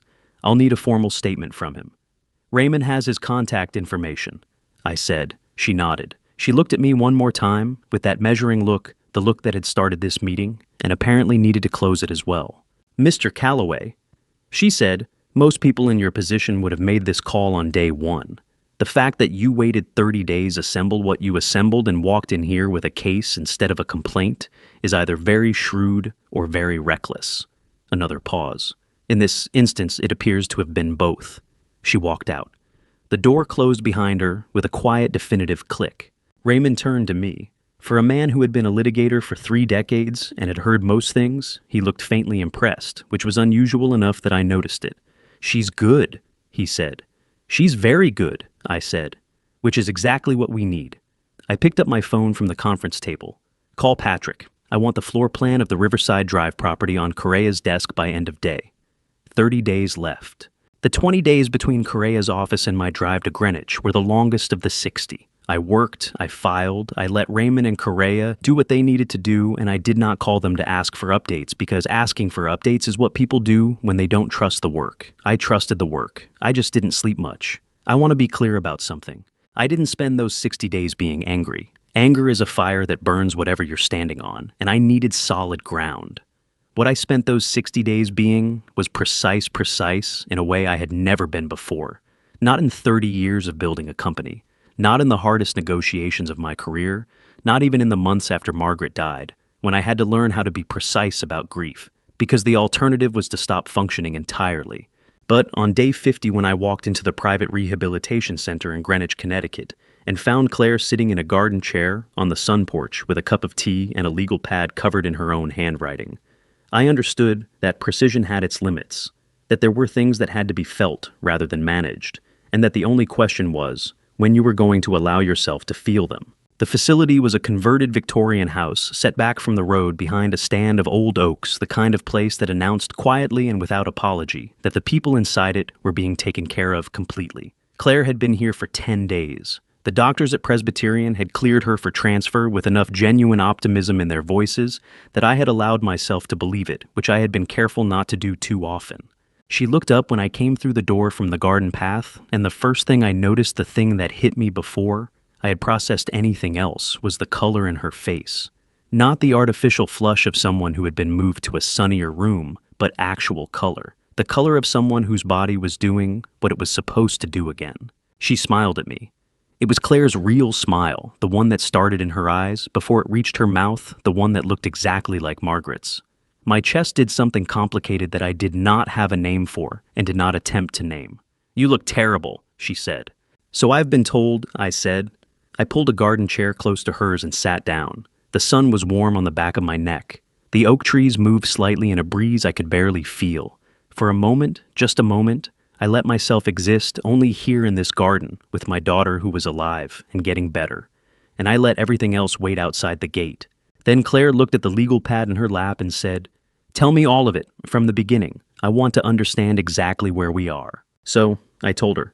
I had been careful with what I shared during the hospital, weeks she was healing, and stress was dangerous, and there was only so much I was willing to put in the room with her cardiac monitor. But she was out of the hospital now, and she was asking with the specific focused attention of someone who had been lying in bed for weeks with nothing to do but think, and she deserved the full picture. I started with Raymond and the loan documents, the $18 million, the forged signature, the offshore routing.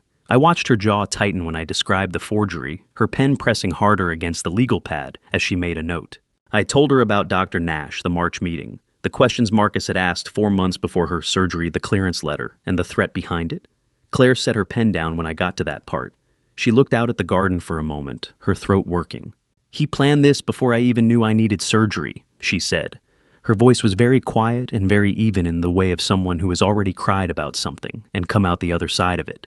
Before the diagnosis was confirmed, he was already asking doctors how to... She stopped, pressed her lips together, started again. He was planning it before I knew I was sick.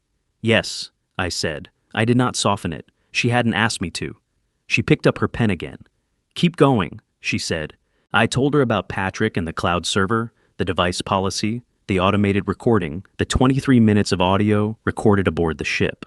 I described what was on the recording without playing it for her because she didn't need to hear her husband's voice saying those things, and I was not going to put that in this garden if I could help it. I told her what Judith had said. I told her what Marcus had said. I told her what Brooke had said and the laugh that had followed it. Claire was writing steadily on the legal pad as I talked. Her handwriting was small and precise. She had always written that way even as a child. I watched her hand move across the page and thought about the same hand pressing a lipstick to a grocery receipt in the dark writing letters, effortful and uneven, making sure I would know where to look. The cloud, she said, not looking up. I remembered it when I was still on the floor. Marcus used his work phone to check the distribution contracts the week before they left. He complained about the login process at dinner. I thought, she paused, catching herself. I thought if there was any chance he'd left something on the system, you'd know to look. You thought correctly, I said. She looked up at me then, and her eyes were very bright, not with tears, but with something that I recognized as the particular intensity of a person who has spent a long time in a small room with a very large thought and is finally saying it out loud. I wasn't sure I was going to make it, Dad, she said. I want you to know that I knew it was possible I wasn't going to make it, and I wrote the note anyway because I needed you to be able to do something with it even if I wasn't there anymore. Her voice didn't waver. I needed it to matter even if I wasn't there. The oak trees moved in the breeze. Somewhere in the garden, a bird was doing something persistent and cheerful, and entirely indifferent to the weight of what was being said 10 feet away. I looked at my daughter for a long moment. My throat was tight in a way that I had learned over 60 years to breathe through rather than give in to. It mattered, I said. You're here? And it mattered. She held my gaze for a moment. Then she nodded once and looked back down at the legal pad. Tell me about the FBI, she said. Patrick had already delivered the floor plan of the Riverside Drive property to Correa's office that had been done in the first week after her visit. That part was done. I told her about Correa, the briefcase, the 4 statutes, the negotiation about the arrest location. When I got to the part where Correa had said Claire needed to be able to walk into that room under her own power, Claire's pen stopped moving. She said that, Claire said. She did, I said, and I told her you could. Claire was quiet for a moment. She looked down at her hands, the hands that had written the note that had gripped mine in the ICU, that were now holding a legal pad in a Connecticut garden on a warm August morning. She turned them over, slowly, palms up, then back down. Help me up, she said. I stood and took her hand, and she rose from the chair slower than she used to, more careful the body negotiating each movement, with the deliberate attention of something that had been taken apart and put back together, and was still learning to trust itself. But she came up, all the way up, and when she was standing, she let go of my hand. She walked to the end of the sun porch, 15 feet. Then she turned and walked back. 15 feet. She was breathing harder than she should have been, and her jaw was set in the particular way it had been set since she was 7 years old and determined to do something people thought she couldn't do. She sat back down in the chair. I can do it, she said. She wasn't asking for confirmation. She was stating a fact that had just been verified. I sat down beside her. I didn't say anything for a moment because I was working on keeping my face arranged in a way that didn't embarrass either of us. 8 more days, I said finally. Claire looked out at the garden, the oaks, the late summer light coming through them in patterns that shifted and rearranged themselves continuously, never the same twice. She would have been proud of you, Dad, she said quietly. Mom, she would have been so proud of you. The words landed in the center of my chest and stayed there. I reached over and covered her hand with mine on the arm of the garden chair. I didn't say anything. There was nothing to say that the gesture didn't already contain. We sat there for a while, the 2 of us in the garden in the sun, and let the 8 remaining days wait where they were. 2 days before they came home, I sat at the head of the Callaway Logistics boardroom table and watched 22 years of work get protected in 90 minutes. Carol had arranged the meeting for 7 in the morning, early enough that the building's lobby staff were still setting up the coffee station, when I arrived late enough that the worst of the overnight anxiety that had been visiting me regularly since day 3 had burned off into something more functional. The boardroom occupied the northeast corner of the 23rd floor, all glass on 2 sides. Manhattan laid out below, in its usual posture of aggressive indifference to whatever was happening above it. I had stood at these windows for 2 decades making decisions. This one felt different, only in that there was nothing uncertain about it. Carol was already there when I walked in, standing at the credenza, pouring coffee with the unhurried efficiency of a woman who had convened enough early morning meetings to have made her peace with them. The other 4 board members were filing in behind me, 2 of them looking slightly puzzled by the urgency of the summons, 2 of them with the focused expression of people who had read Carol's pre-meeting memo carefully enough to understand that this was not a routine governance matter. "Thank you all for coming in on short notice," Carol said when everyone was seated. She didn't sit herself. She stood at the head of the table I had ceded that position to her for this particular meeting, with a folder open in front of her, and the particular authority of someone who had earned every room she'd ever stood in. I'll be brief because the situation is straightforward, even if the circumstances surrounding it are not. She presented the board resolution in 7 minutes. It covered the revocation of Marcus Hale's operational authority across all 3 regional branches, the cancellation of all signing rights on contracts above the threshold he had been granted, the removal of his name from every authorized signatory list in the company's documentation, and the formal notation in the company's SEC filings that the temporary proxy designation granted to Marcus Hale had been revoked, effective June 5th, the date Raymond had executed the revocation, 2 weeks into the trip. She did not tell them about the arrest that was coming in 2 days. She did not tell them about the FBI or the cloud recording or the forged signatures. She told them only what they needed to know to vote, which was that the proxy arrangement had been terminated for cause, and that the board's fiduciary responsibility required formal documentation of that termination before the proxy holder returned to the country.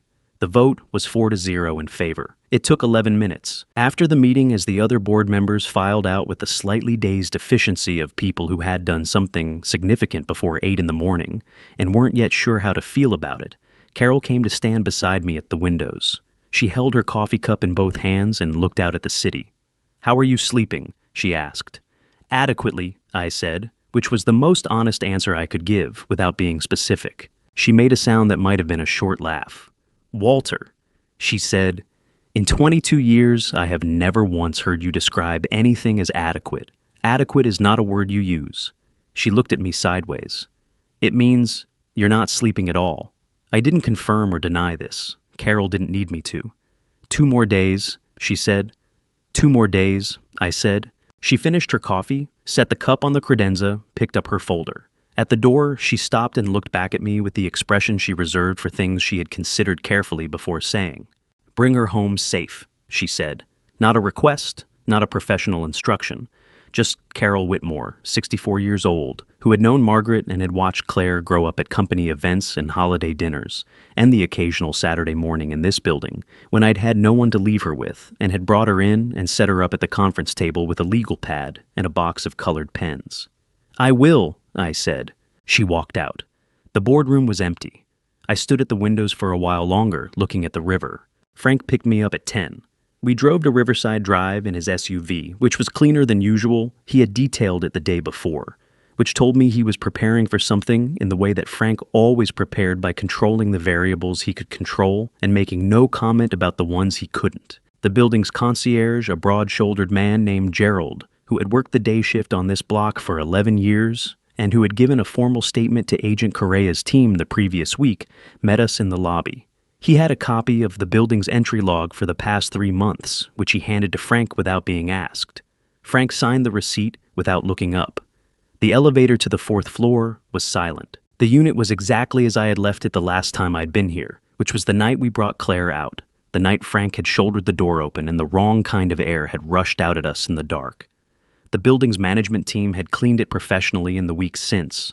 The floors had been refinished. The bedroom, Claire's bedroom, had been repainted, the furniture rearranged at her request into a configuration she had approved from the rehabilitation center via a photograph Carol's assistant had taken on a Tuesday afternoon. It didn't feel like a place where something terrible had happened. That was the point.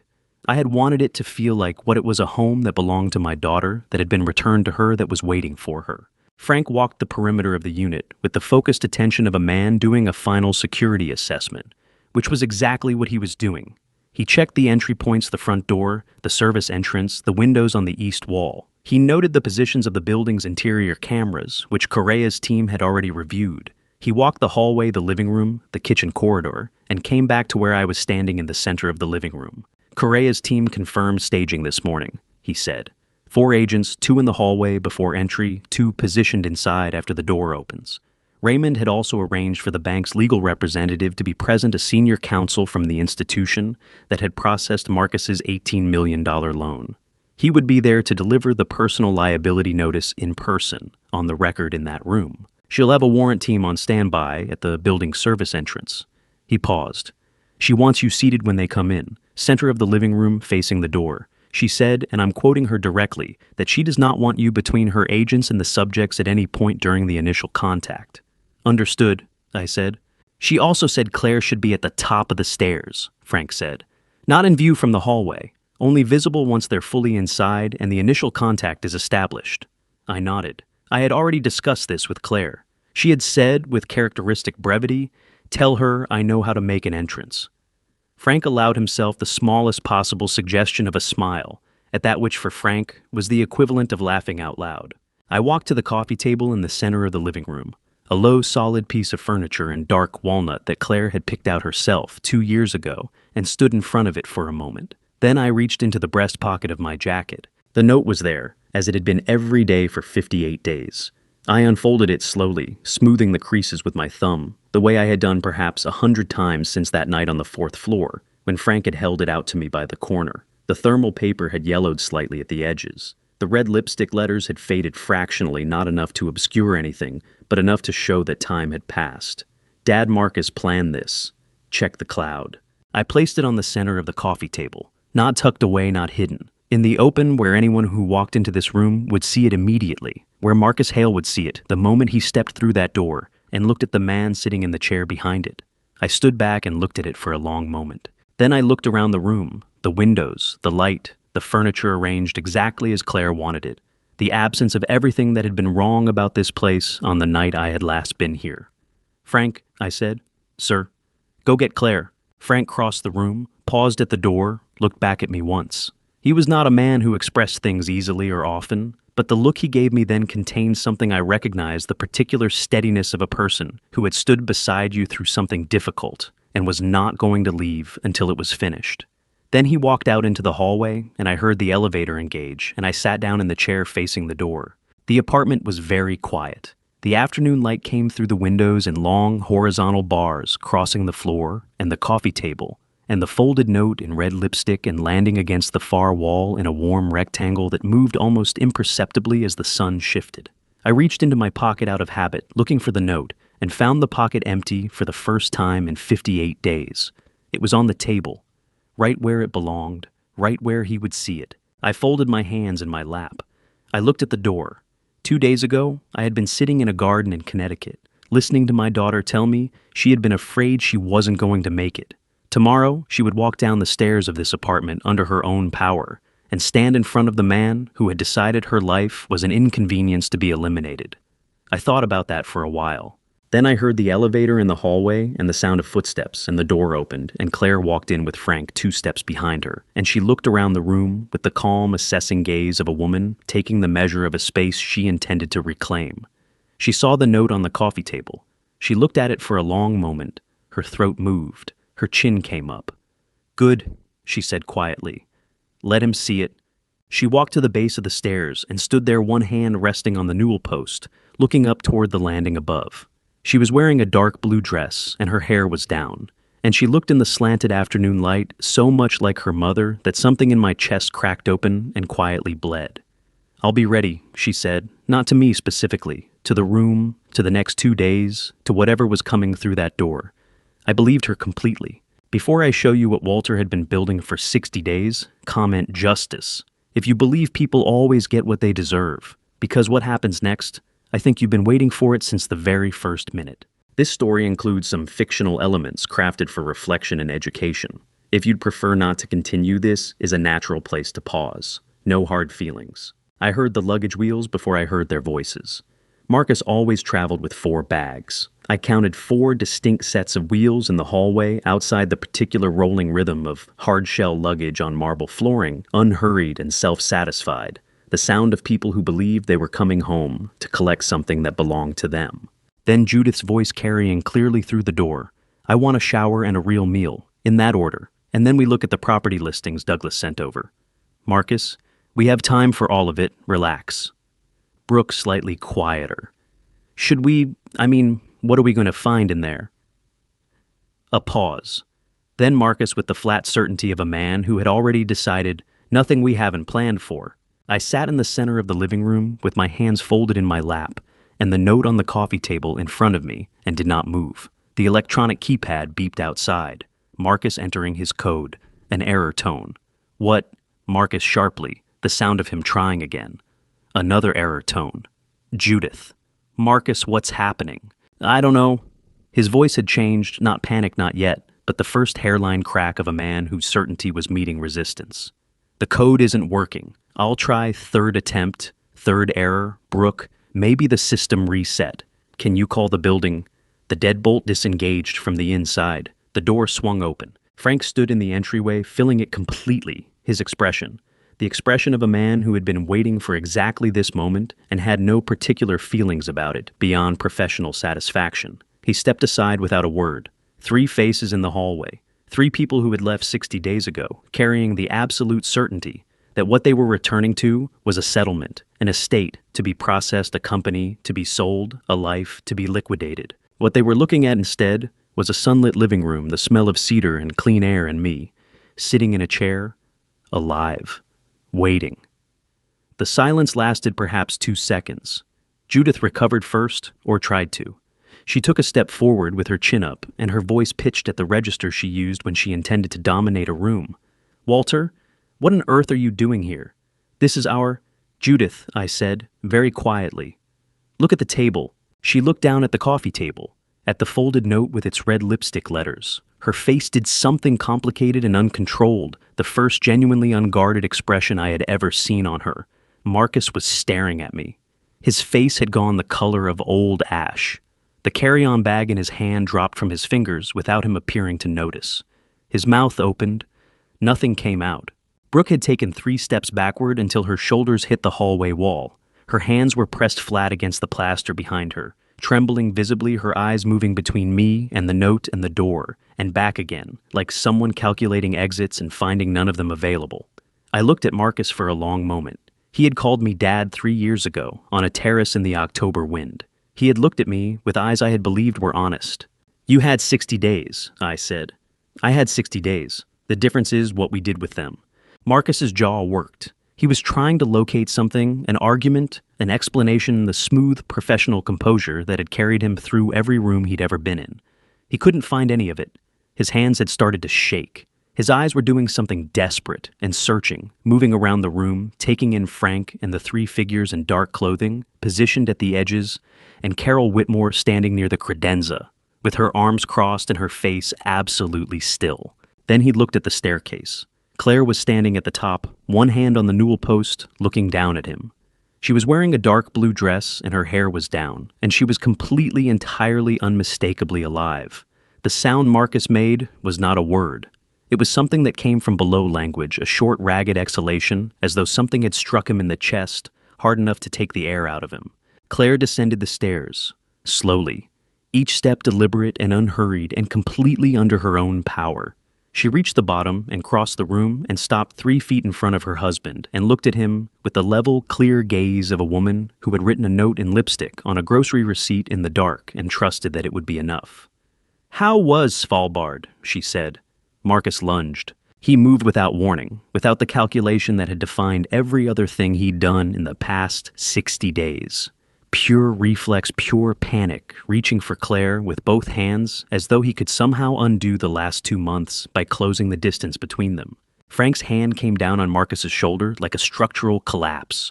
One movement total and immediate spinning. Marcus away from Claire and down onto one knee on the hardwood floor, Frank's grip on his arm at an angle that allowed for no resistance whatsoever.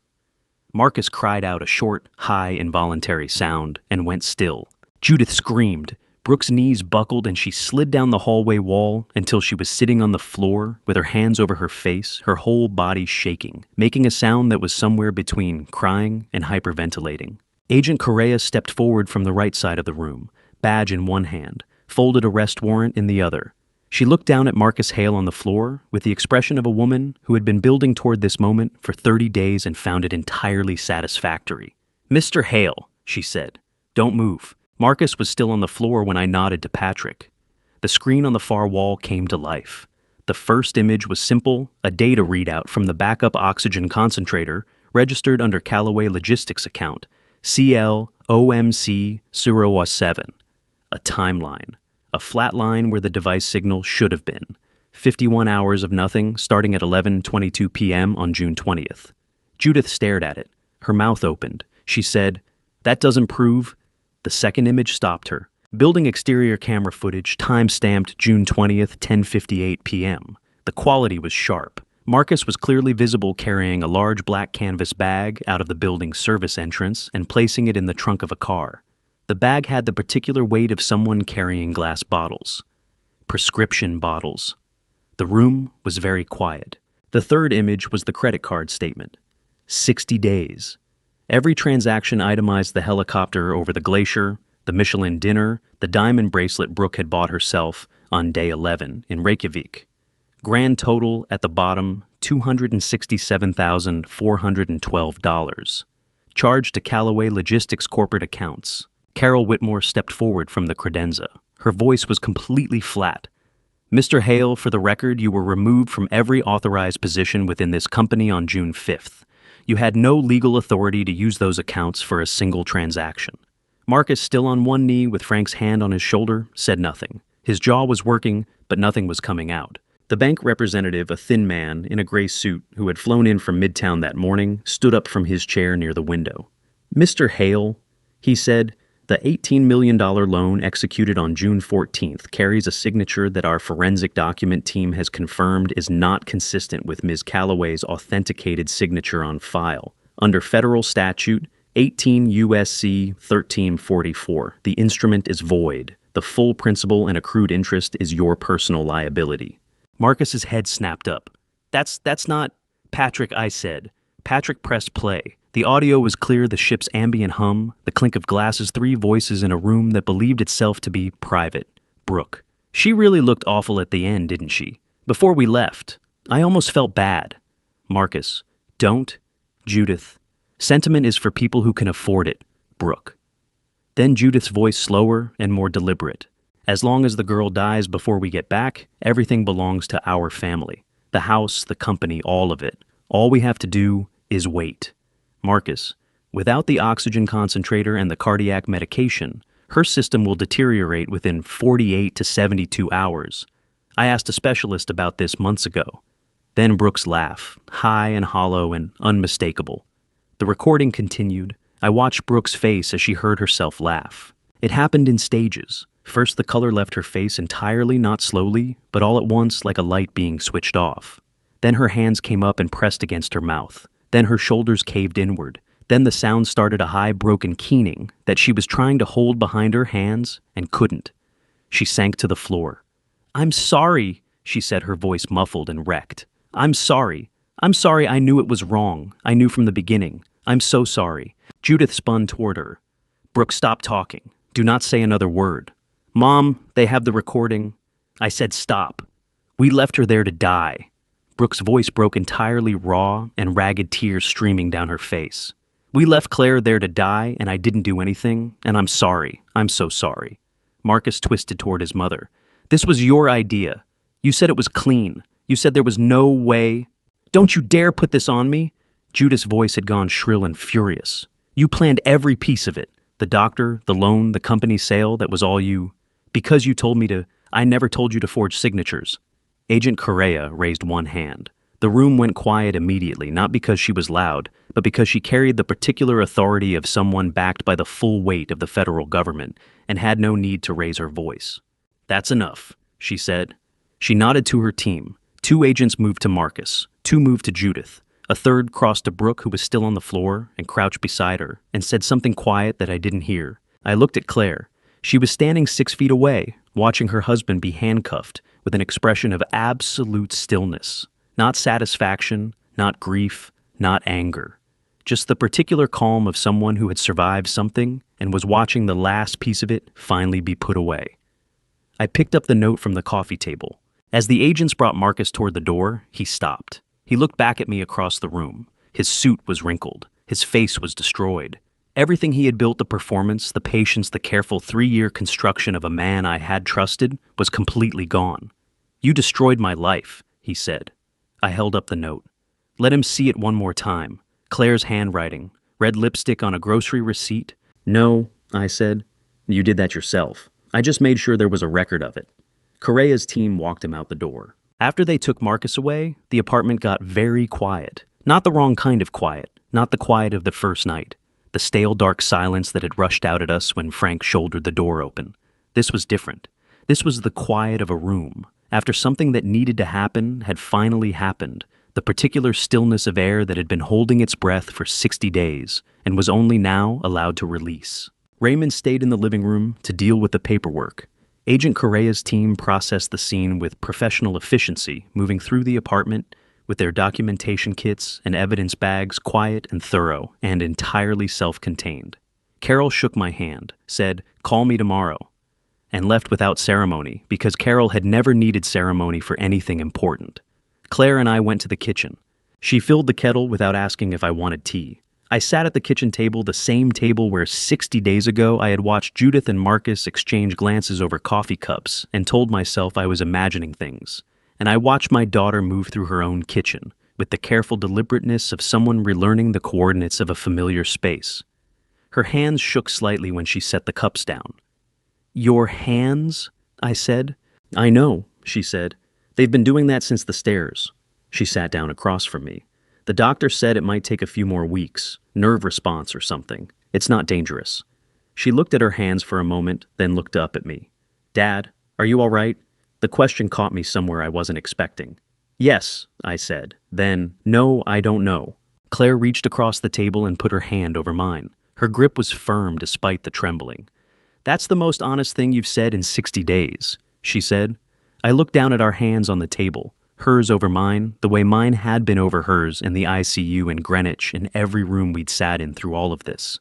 Back and forth, like something being passed between us, that neither of us could hold alone for too long. Frank appeared in the kitchen doorway. He had his jacket over one arm and the expression of a man who had finished what he came to do. "Meridian Freight Group withdrew from the acquisition this afternoon," he said. "Their legal team contacted Raymond at 4 o'clock when the arrest went public. They're reviewing their exposure on the forged proxy documentation." He paused. "Raymond says they'll likely pursue civil action against Hale personally." "Good," I said. Frank nodded once. He looked at Claire. "Glad you're home, Ms. Calloway."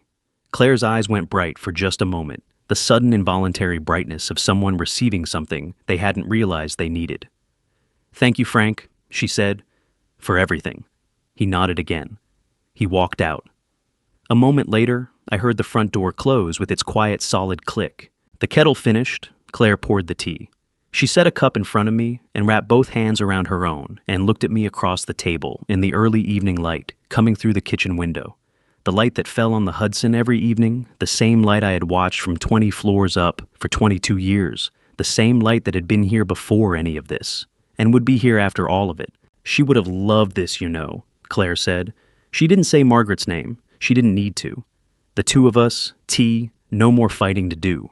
My throat closed. Completely without warning, the sudden contraction of 60 days of not allowing this, 60 days of precision and control, and doing the next thing and the next thing, all of it arriving at once in the space between one breath and the next. I pressed my hand over my eyes, 3 seconds, maybe 4. Then I lowered it and picked up the tea. "She would have been proud of you too," I said. "More actually," Claire shook her head slightly, her own eyes bright. "Don't do that." I'm not doing anything. I'm stating a fact, she laughed. A real laugh, short and slightly wet, and entirely genuine, the first real laugh I had heard from her in 60 days, and it landed in my chest like something coming home. We sat there until Raymond finished in the living room and came to find us and said the initial paperwork was complete and he'd need signatures in the morning. We sat there until the light changed and the kettle went cold and the city outside the window went from gold to gray to the particular amber of Manhattan after dark. We didn't talk about Marcus. We didn't talk about the trial. We didn't talk about what came next. We drank our tea. We sat in the kitchen that belonged to my daughter. And for the first time in 60 days, I let tomorrow wait. The trial lasted 4 months. I won't walk you through every day of it, the motions and continuances and procedural arguments that are the unglamorous machinery of federal prosecution. What I'll tell you about is the morning of the 3rd week, when the prosecution called a witness Marcus Hale had spent 4 months convincing himself would never appear. Manhattan Federal Courthouse, 500 Pearl Street, courtroom 26B. February cold and gray outside the tall windows. Marcus sat at the defense table in a dark suit that no longer fit him correctly.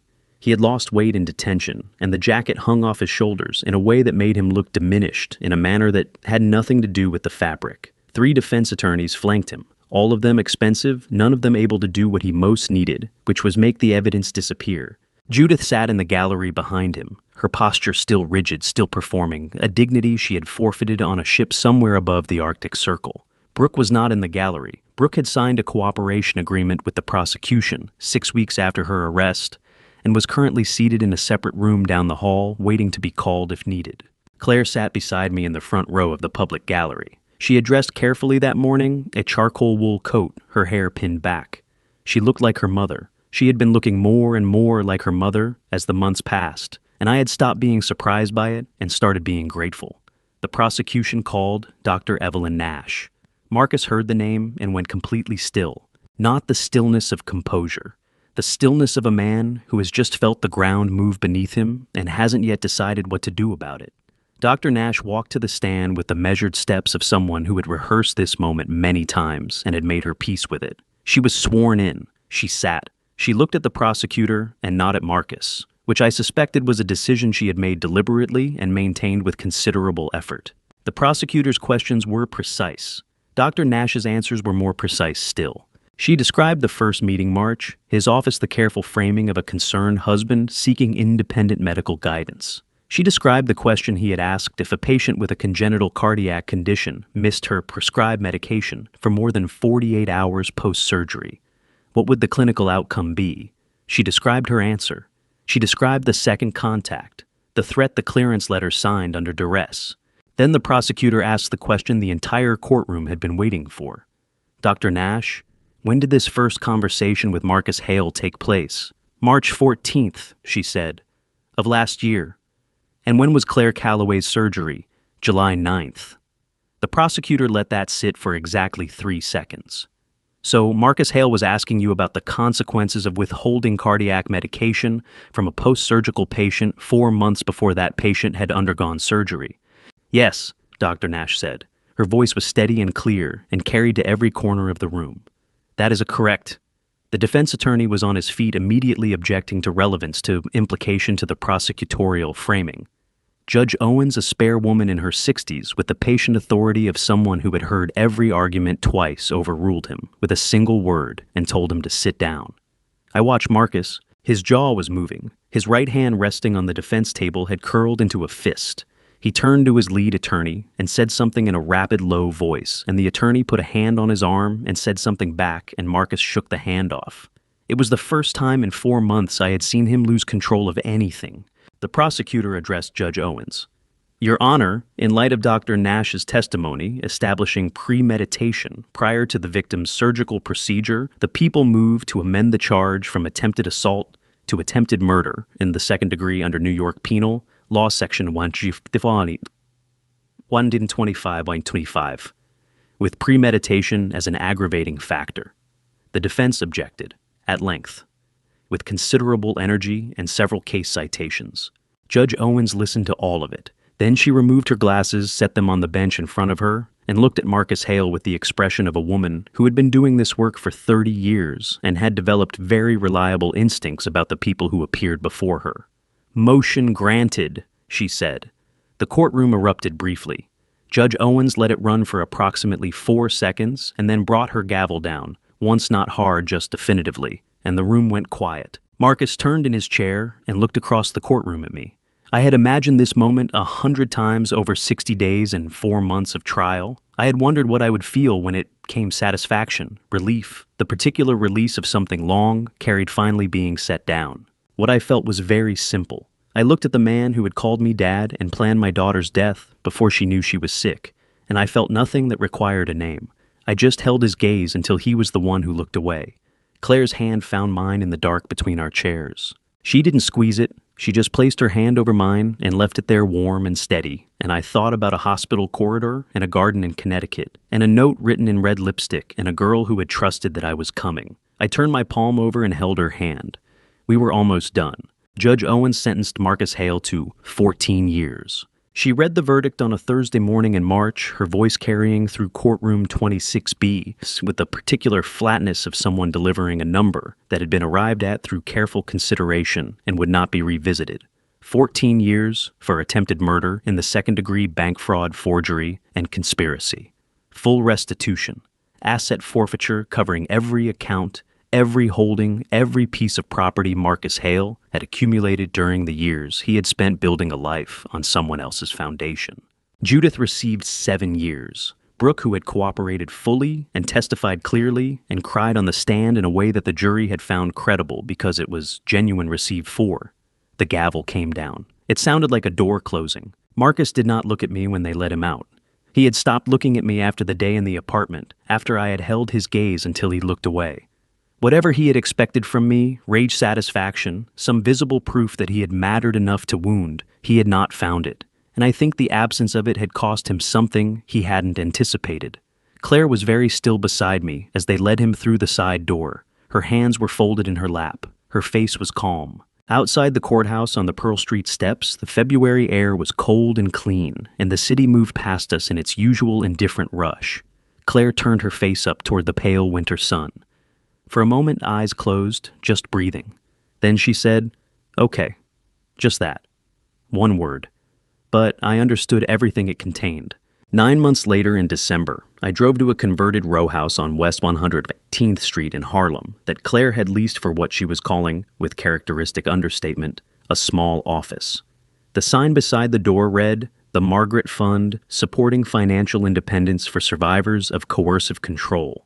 She had named it after her mother. I had not known she was going to do that until the morning she sent me a photograph of the sign being installed, and I had sat in my car for a few minutes before I was ready to drive. The office was one large room divided by a partition with 2 desks and a waiting area with chairs that Claire had picked out herself. Comfortable, she had told me, because people came here on the worst days of their lives, and they shouldn't have to sit in uncomfortable chairs. There were plants on the windowsill. There was a photograph of Margaret on the wall behind Claire's desk, taken the summer Claire was 15, both of them laughing at something outside the frame.